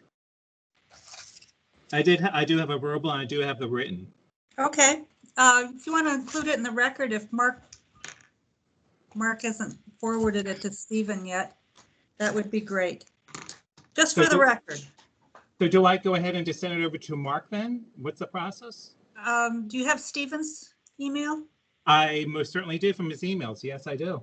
Yeah, Stephen's the one at this point. Stephen. Okay. Other than that, I think your neighbors are all, that's all in order. I'm prepared to make a motion. Ms. Freshman? I move the Board of Zoning Appeals approve the attached proposed resolution approving use permit V-11651-21-UP1 not as advertised, but permitting a rear setback of 19.5 feet, 18.5 feet to the eaves, instead of a rear setback of 12.1 feet, 10.9 feet to the eaves as advertised, subject to the conditions listed and with the addition of a 3-year time limit for building permit. Is there a second? Second. Motion made by Ms. Freshman, seconded by Ms. Arthurs. Is there any further discussion? I'll call the roll. Mr. Melnick? Aye. Ms. Freshman? Aye. Ms. Arthurs? Aye. Chair votes aye. Motion to grant the use permit at 19.5 feet has been approved, granted. And we all learned something. Thank you to all the board members and staff. You all have a good evening. All right, thank you, Mr. Ahrens. Okay. Mr. Rissy, will you call the next item? The next item is case number V-11652-21-UP-1. It is a use permit request by Sarah Riddlemoser on behalf of Christopher and Melanie Cantor. The owners submit a street setback of 18 feet to the screen porch, 17 feet to the porch eave, and 14.6 feet to the front entrance eave instead of 21 feet to the porch and entry eave, 19.5 feet to the porch eave as required from North Nottingham Street. Regarding a new screen porch, new 2-story side addition, and eave overhang at front entry to an existing one-family dwelling on a corner lot in the R6 zoning district on the premise known as 1914 North Nottingham Street. Staff recommends that the board adopt the attached proposed resolution granting the use permit request with conditions. And I'd like you to please note that there is supplemental material for this case that came in after the application packet was assembled and printed. All right, and what is the nature of the supplemental material, Mr. Rissy? The supplemental material for this case is revised drawings that show the addition of a basement entryway or an areaway in a by right location. The applicants had reached out in the last week asking if it is something they could add to their building permit drawings, and I recommended it was better to show it to the full board and have you have the opportunity to weigh in on whether it changes your opinions of the structure needing relief at all. Wow, that's all right. We have to look at plans here. Mr. Rissy, while my colleagues are looking at plans, I have some questions here. So the front of the house is not on Nottingham Street, is that correct? The zoning definition for the front lot line on a corner lot is the shorter of the 2 street frontages. So the zoning front lot line is on 20th Street North. The house does face or front on North Nottingham Street, but that doesn't affect the zoning definitions of which is the front lot line. So the Nottingham side of the side is actually a side setback, not a front setback. Well, the setback is all from the street in this instance. So it is a side lot line, but the setback is from the street. But so when a porch is granted 4 feet extra, is that only on the front No, lot on line? corner lots, 4 feet encroachment is given to a porch on either street. On either street, okay. On an interior lot, it is only towards the front or rear, but it is different for corners. All right, it is different for corners.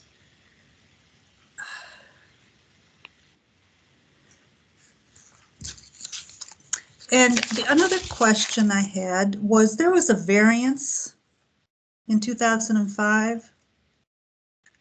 Was that variance ever built?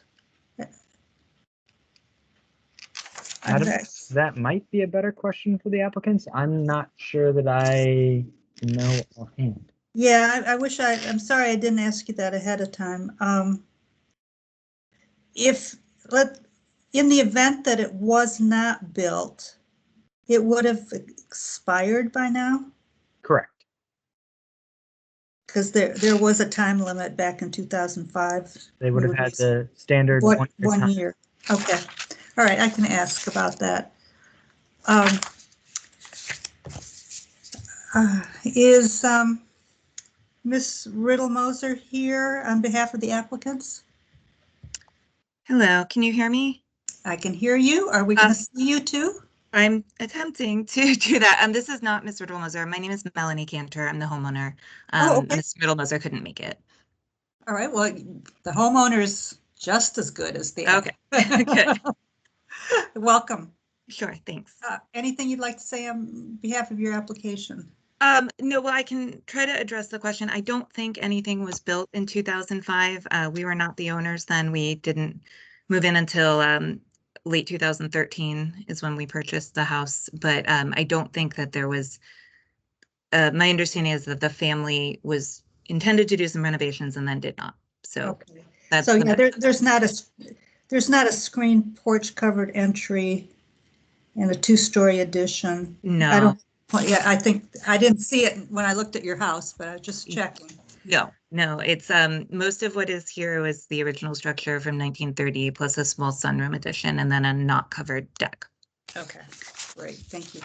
Sure. I mean, all I can add, we've lived here for about 8.5 years now. We have 2 kids, one of whom came home from the hospital in this house. So we've had, a great time here. We have a really good relationship with our neighbors who I think have all been really supportive.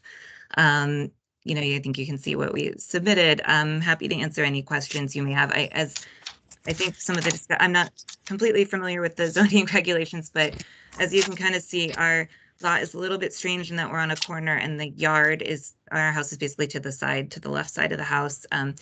I think this house was built on a double lot. And my understanding is that sometime in the 60s, the lot was subdivided. And so the house to the rear of ours was constructed. We have an easement to use the driveway for that house to enter our garage from the rear. I see. So that's why our house is kind of oriented a little strangely on the lot. Right, that's the kind of back corner from 20th, looking at it from 20th Street. All right. Colleagues, did you have a chance to look at the plans that were submitted? Do you want to speak to the change that you just submitted? Sure. So basically we had, I believe, my understanding is that the 2-story addition is being constructed by right. We had spoken with Sarah, our architect, about instead of building that on crawl space, making it on a full basement so that we could have a guest room down there, basically for my mother to come visit. Sarah advised us that we would need a separate entrance. So I think what she submitted reflects having at that corner, rear corner in the interior part, like in the yard, having an entry to that basement space.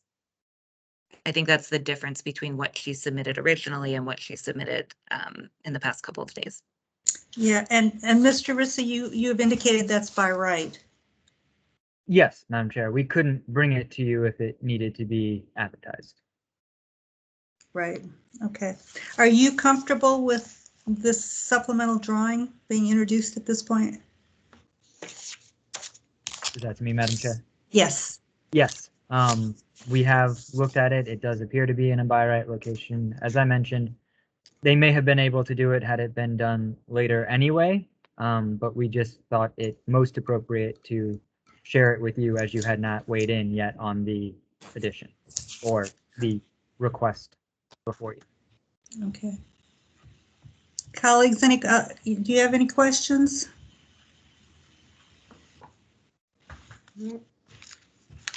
I'm just gonna see if I can come up with the glance at that real quick. Mr. Rissy, how would you change the first condition in terms of adding the additional material? I actually did talk to the architect and get her to add a revision date to the plat. So the plat in the supplemental material now has a revision date in the top left corner that says 5/11/21. So if you want to refer to the plat by that revision date, you can certainly do so. 5/11/21. Instead of May 7 or in addition to May 7? You could do in addition, but because they're not, it's the only change is the basement and the areaway. So in addition would be fine. But they're identical otherwise. Yes. So you could do either one, in addition or instead of. Just change it. If we just change the date to the 11th in the condition, is that sufficient? The drawings have a different date. The drawings great. have a date of 4/30/21.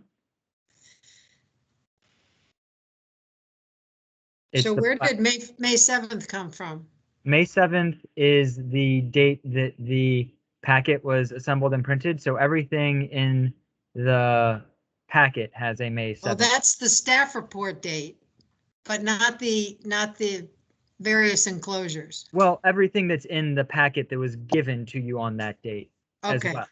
So you could refer to the plat dated May 11th and the drawings dated April 30th. Okay.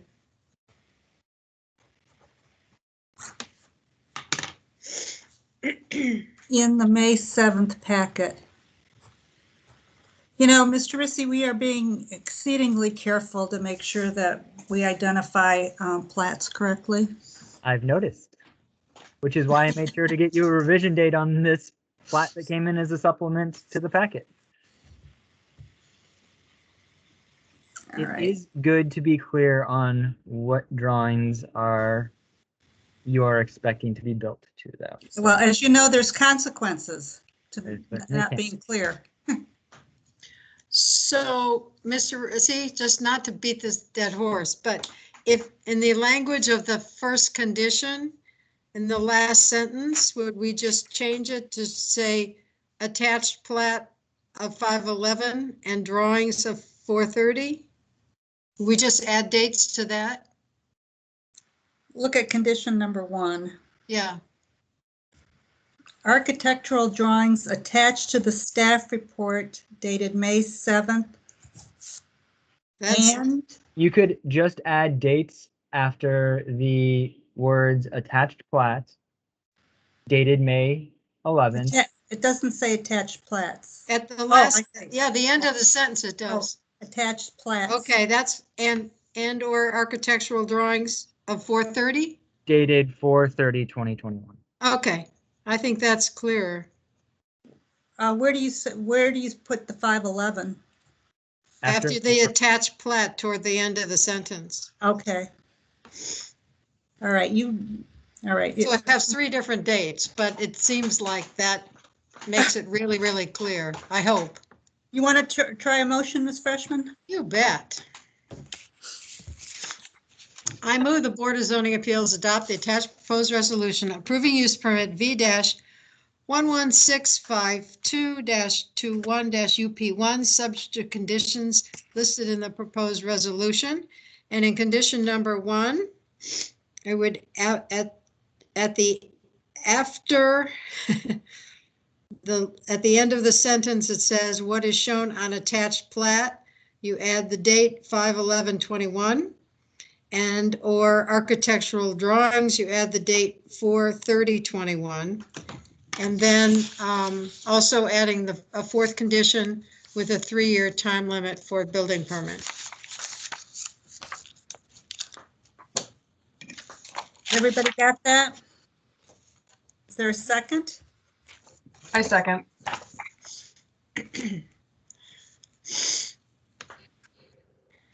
All right. Any further discussion? I will call the roll. Mr. Melnick, Aye. Ms. Freshman, Aye. Ms. Arthurs. Aye. Chair votes aye. A motion to grant the use permit with the modified conditions is approved on a vote of 4-1. Sorry, 4-0. 4-0. Thank you. Thank you. Good luck with your project. Thank you. Mr. Rissy, will you call the next item? The next item is case number V-11653-21-UP-1. It is a use permit request by Nils Sundquist and Michaela Milton, the owners, to permit a right side setback of 3.2 feet to the window well instead of 5 feet from the side property line as requested, regarding a new window well on an existing one-family dwelling in the R6 zoning district on the premise known as 412 North Edison Street. Staff recommends that the board adopt the attached proposed resolution granting the use permit request with 2 conditions. A supplemental condition has been provided should the BZA see fit to require the window well be covered, I should say, with a grate. Please note that there is supplemental material for this case that came in after the application packet was assembled and printed.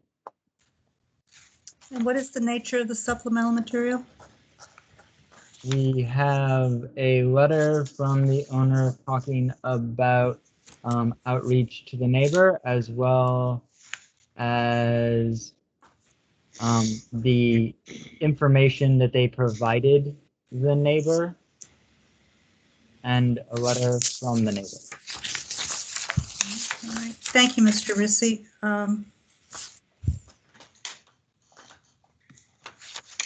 And I think they provided a diagram showing the cover they anticipate using to cover the window wells.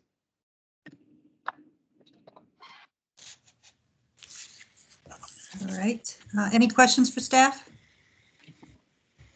Okay. Is Mr. Sundquist or Ms. Milton here with us tonight? Good evening. Yes, we're both here. How are you? Good evening. Is there anything you'd like to add to your application? Thank you for hearing our case today. So our proposed project would add safety and light to our basement. We currently sleep in our main bedroom, which is the largest bedroom in the house downstairs, where we would add the proposed egress window and well. The project is for us an economic way to add safe living space or add additional safe living space in the basement without increasing the footprint of the house.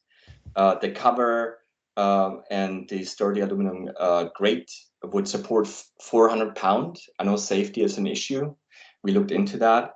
The project would keep the main character of the land and the natural landform. To date, we have received 5 support letters. Unfortunately, we could not get one from our neighbor, Lavina Lisenberg.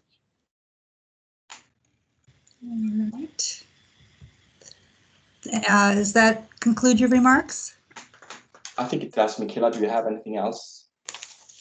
I guess I would just add that the window wells will have a brick that matches the house surrounding them. And we also, you cannot really see it in the image on the screen, but we have a conservation landscaping in the front of our house that would actually block most of the view. Well, you can see it a little bit. That must be very recent. So when it grows up, you would kind of see there wouldn't be a lot visible, actually. So, okay. Do you have any idea why you didn't get a response from Ms. Lissenberg? No. We don't at this We point. reached out twice and no. I mean, she keeps to herself. I don't know. We sent her an email and I knocked her at her door and I left the package, the same package I submitted to you all. Okay, just checking. Thank you. We appreciate your diligence in following up. Any questions for the applicants?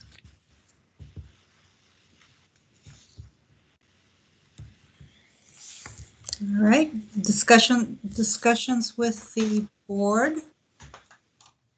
Madam Chair, Mr. Melnick, I'm prepared to make a motion. please. Okay, so I move in case V1165321 UP1 that the Board of Zoning Appeals adopt the attached proposed resolution granting the use permit with the conditions as stated, including the 3-year time period for the issuance of the building permit, and also the additional supplemental condition. However, I notice the word allow shouldn't have ED on the end of it. So at the end of that supplemental condition, it would just be yet allow for egress. Okay, so the supplemental condition is number 3 and number 4 would be the 3-year expiration. Right. Thank you. Second. Motion made by Mr. Melnick, seconded by Ms. Freshman. Any further discussion? I will call the roll. Mr. Melnick? Aye. Ms. Freshman? Aye. Ms. Arthurs? Aye. Chair votes aye. Motion to grant the use permit. I'm just looking. It passes on a 4-0 vote. I was just my eye caught the 2 conditions in the recommendation, but that's not our motion. Our motion is 4 conditions. Right. All right. Thank you. That your use permit passes on a vote of 4-0, and you are ready to start your project. Thank you so much. We appreciate your work. Okay, thank you. Welcome. Good evening. Mr. Rissy, will you call the next item? The next item is case number V-11654-21-UP-1. It is a use permit request by Nate Moore on behalf of Brandon and Stephanie Mark Ure. The owners submit a side setback of 15.7 feet to the rear addition, 15.7 feet to the eave, instead of 25 feet from the side property line to the rear addition, 21 feet to the eave as required, regarding a new rear addition to an existing one-family dwelling on a pipe stem lot in the R10 zoning district on the premise known as 2800 North Yucatan Street. Staff recommends that the board adopt the attached proposed resolution granting the use permit request with conditions.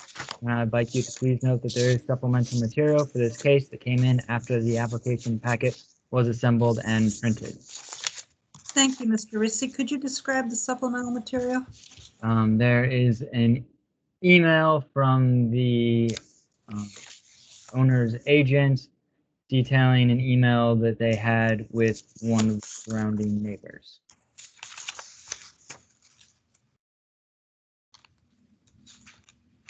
All right. Any questions for staff? All right. Is Mr. Moore here? Yes, I am. Good evening. Good evening. Is there anything you'd like to add to your application? I don't believe so. I appreciate staff's work on this, and if you have any questions, just let me know. Yeah, so I'd like to ask you about neighbor outreach. It's not clear who you talk to. So we sent a packet to the neighbors that were requested by staff, and then I'm sorry, could you give us addresses so that we can see? If you give me a moment, I can get that looked up for the specific addresses. That'd be great. And then there were a couple that we didn't get responses from. We actually sent one of our staff out to go knock on doors on Monday, I believe, as well. And that resulted in the email that Mr. Rizzi's commented on. I believe that was an approval email. Is that correct? Is that from the Baldwins? At 2808? Yes. Correct. Okay. Okay. It'll just be another moment on the addresses there. I'm sorry, I did not have that handy. That's no problem. Is there another question I can answer while we're waiting for that? I don't have another. Sarah Hardy, I made a note. Do you know Sarah Hardy? I did get the printout with the addresses here. So we got a Sarah Hardy from, okay, that was a, okay, go ahead. Okay, so we have 518 North Meridian Ave, 2801. Hold on. North Meridian. North Meridian? I don't see that. That's, oh, I'm sorry, that's the mailing address. The address is 2801 North Arizona Street. Okay. Arizona? I'm sorry? Got it. We actually sent two to that, one to the tenants, one to the owners. That's where the confusion laid with the previous address. Then we had 2808 North Yucatan. Okay, that's the one we just got. 412 Dorchester Road. Okay, we got that one. 416 Dorchester Road. Okay, no response from them? No. Again, we did visit them, I believe no. Oh, I'm sorry, they weren't immediately adjacent, so that wasn't one of the ones that we had visited. And then 7109 27th Road North. Okay, and there was no response there either? Correct. Is that the one we visited? No, sorry. This sheet doesn't indicate which ones we had visited, so I apologize for that.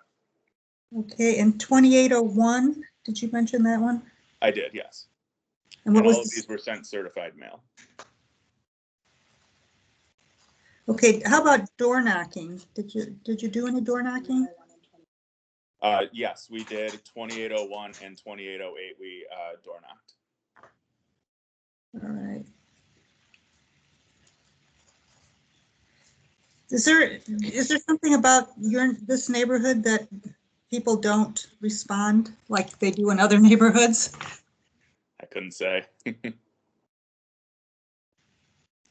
So we don't have much information about what your neighbors think about this project. I believe we just have the two emails of support, but it was only the one adjacent immediate neighbor that we did not get a response from. Yes, and they're kind of important. All right, so, all right, any other questions for the applicant?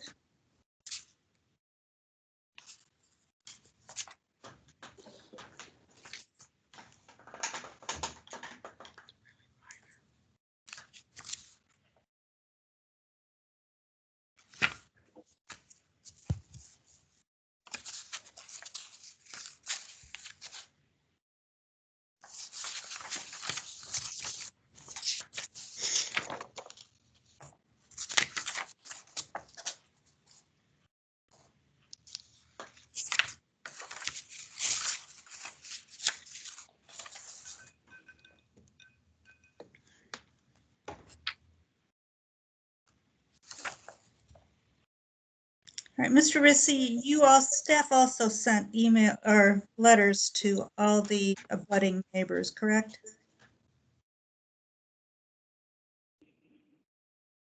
That is correct, Madam Chair. Would you like me to get you the list of addresses the letters were sent to? I assume it's the usual group, right? That's my assumption as well, yes. I mean, unless you have some doubts about who the letters went to, I don't need you to read them. Okay. So this is an addition. Just really squares off your addition just squares off the back. Correct. Okay.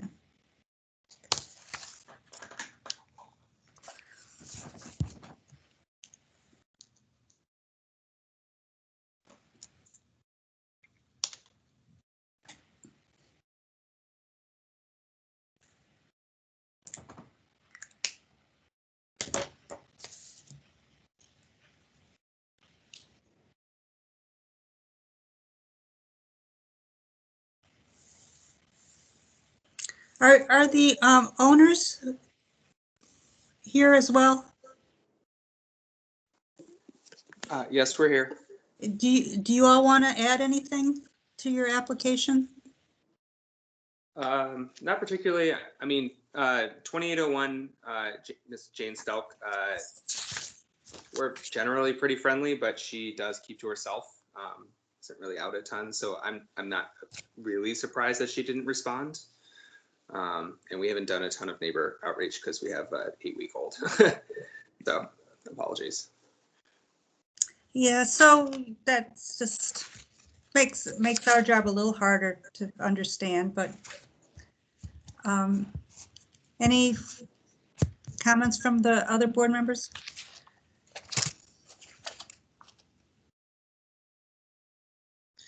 I would say that it's a pretty modest addition with not a great deal of impact, and the lots are pretty good size. I have some concern about 2801 immediately adjacent. The other outreach around the properties are fairly large, and I think the impact would be minimal.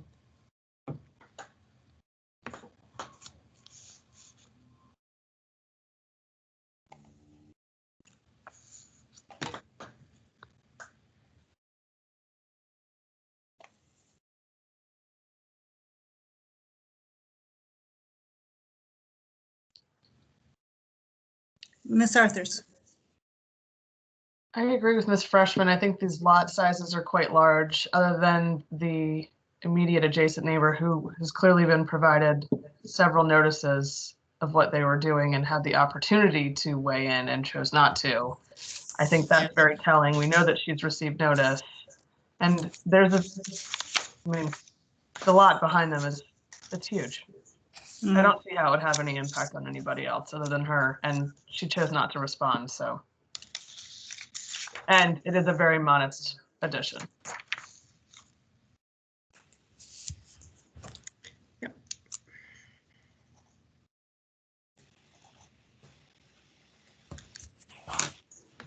Ready for a motion? Go ahead.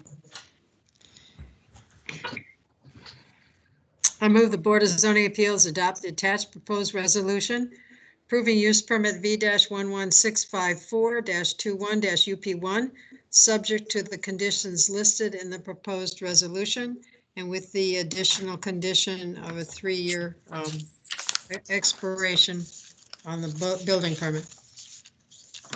I second. Motion made by Ms. Freshman. Motion to approve the use permit made by Ms. Freshman, seconded by Ms. Arthurs. Is there any further discussion?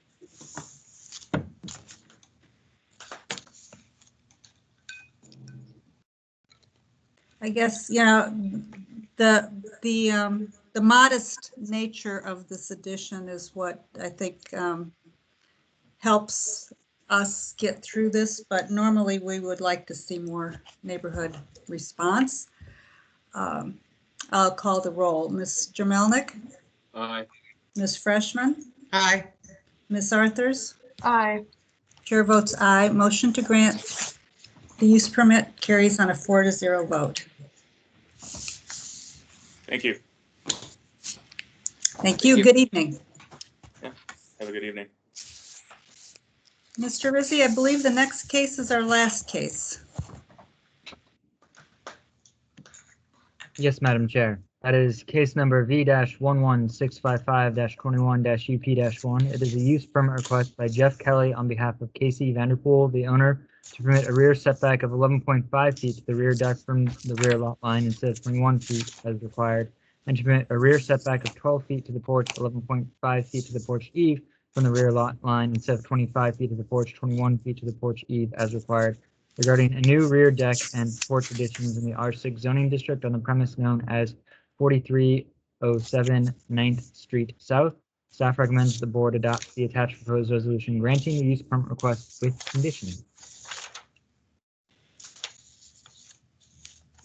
Any questions for, no supplemental material on this one, right? Okay. Any questions for staff?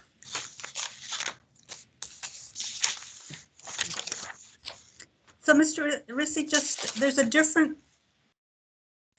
requirement for a porch versus a deck, is that correct? To the rear setback?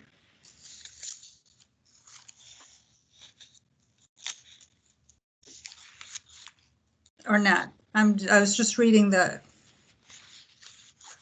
Almost all porches on interior lots are given a 4-foot encroachment allowance, and all decks are. So it's Also, usually the case that they're the same. That they're the same, okay. So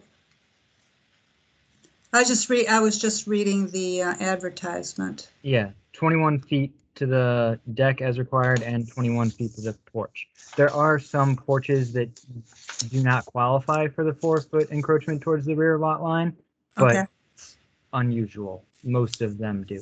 They have to exceed the height of the first floor. Okay. All right. Any other questions for staff? Is Mr. Kelly here, the applicant?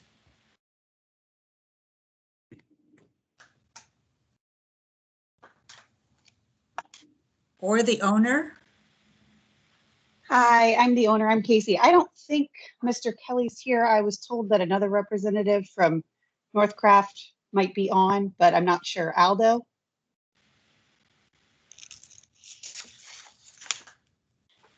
Okay.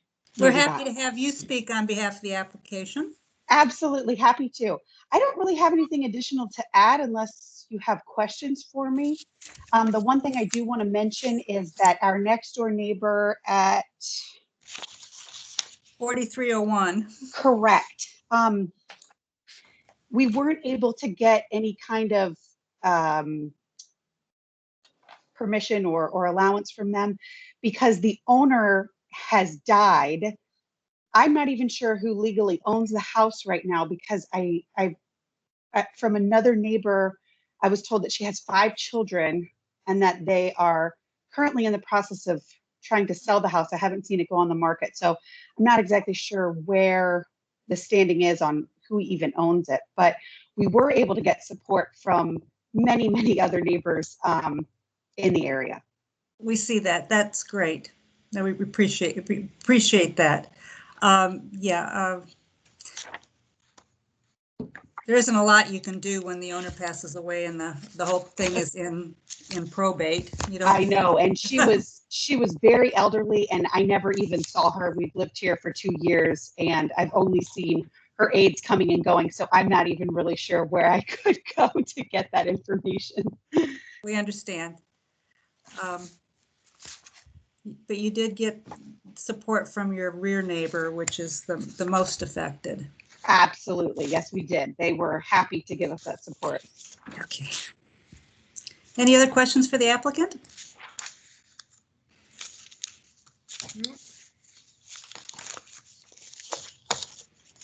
Motion? Yes, please. I move Board of Zoning Appeals adopt the attached proposed resolution approving use permit V-11655-21-UP1, subject to the conditions listed in the resolution and with a 3-year time limit for building permit. Okay. I'll second. Motion made by Ms. Freshman, seconded by Mr. Melnick to approve the use permit. Any further discussion? I will call the roll. Mr. Melnick, Aye. Ms. Freshman, Aye. Ms. Arthurs. Aye. The chair votes aye. Your use permit is granted on a motion of 4-0. Yay, you guys just made my night. Thank you so much. All right, well, you made our night because it was one of the easier ones. Yay.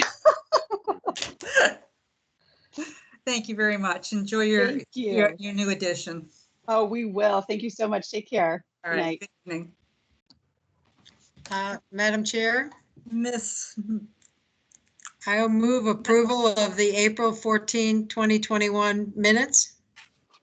is there a second? I second. All right, all in, I will call the roll. Mr. Melnick, Aye. Ms. Freshman, Aye. Ms. Arthurs. Aye. Chair votes aye. Motion to adopt the minutes is passes on a 4-0 vote. Before you guys all head off, is there any thinking about the September meeting? You know, so the issue was Yom Kippur and whether we would meet on that night. And since Mr. Rissy gave us a whole bunch of alternatives, any thoughts on moving the meeting? Yeah, I think we should.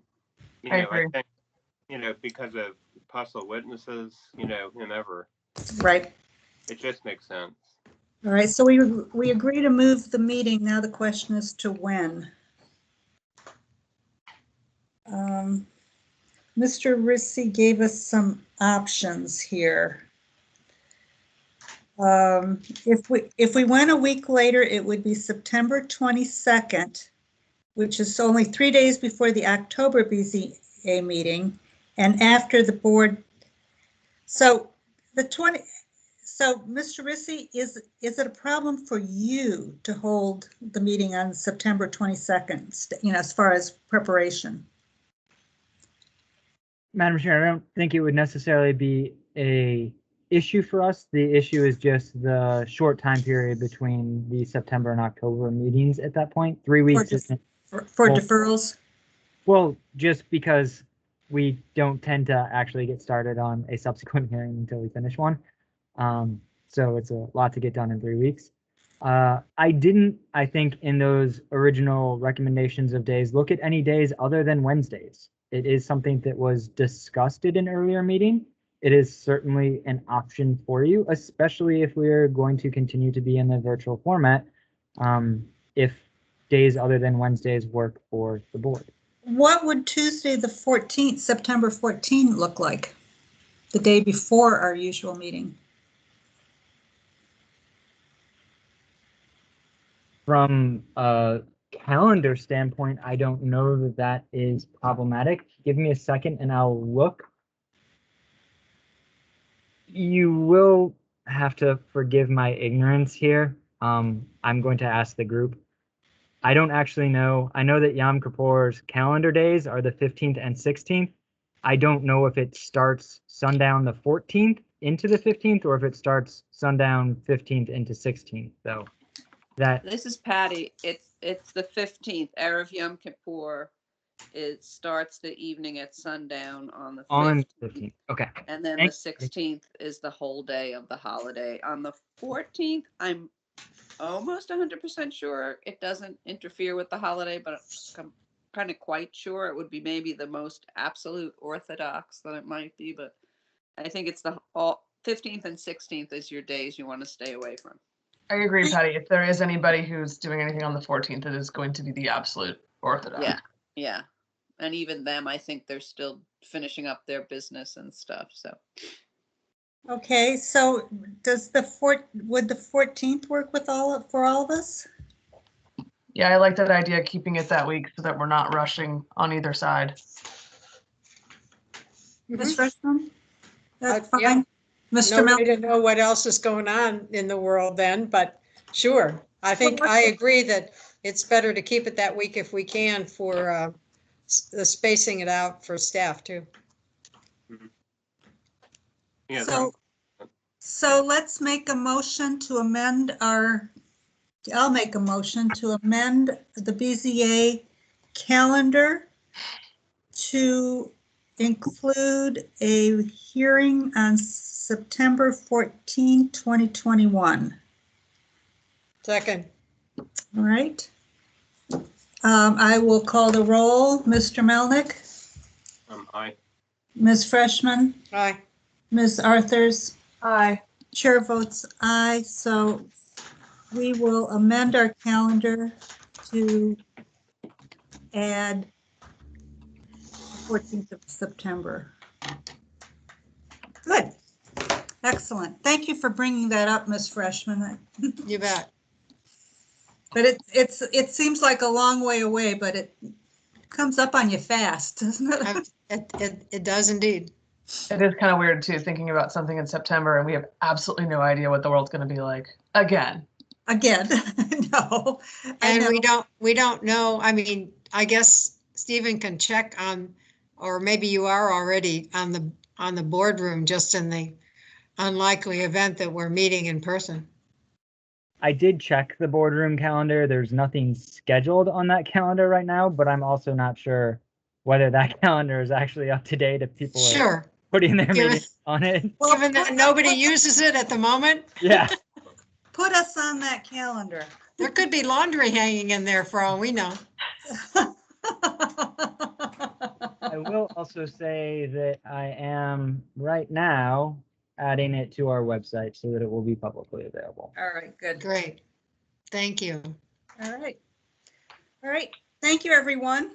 Thank you. Thank you. Bye-bye. Bye. Good evening. Thank you, Stephen. Thank you. Are you going to formally adjourn us or? Are we Yes.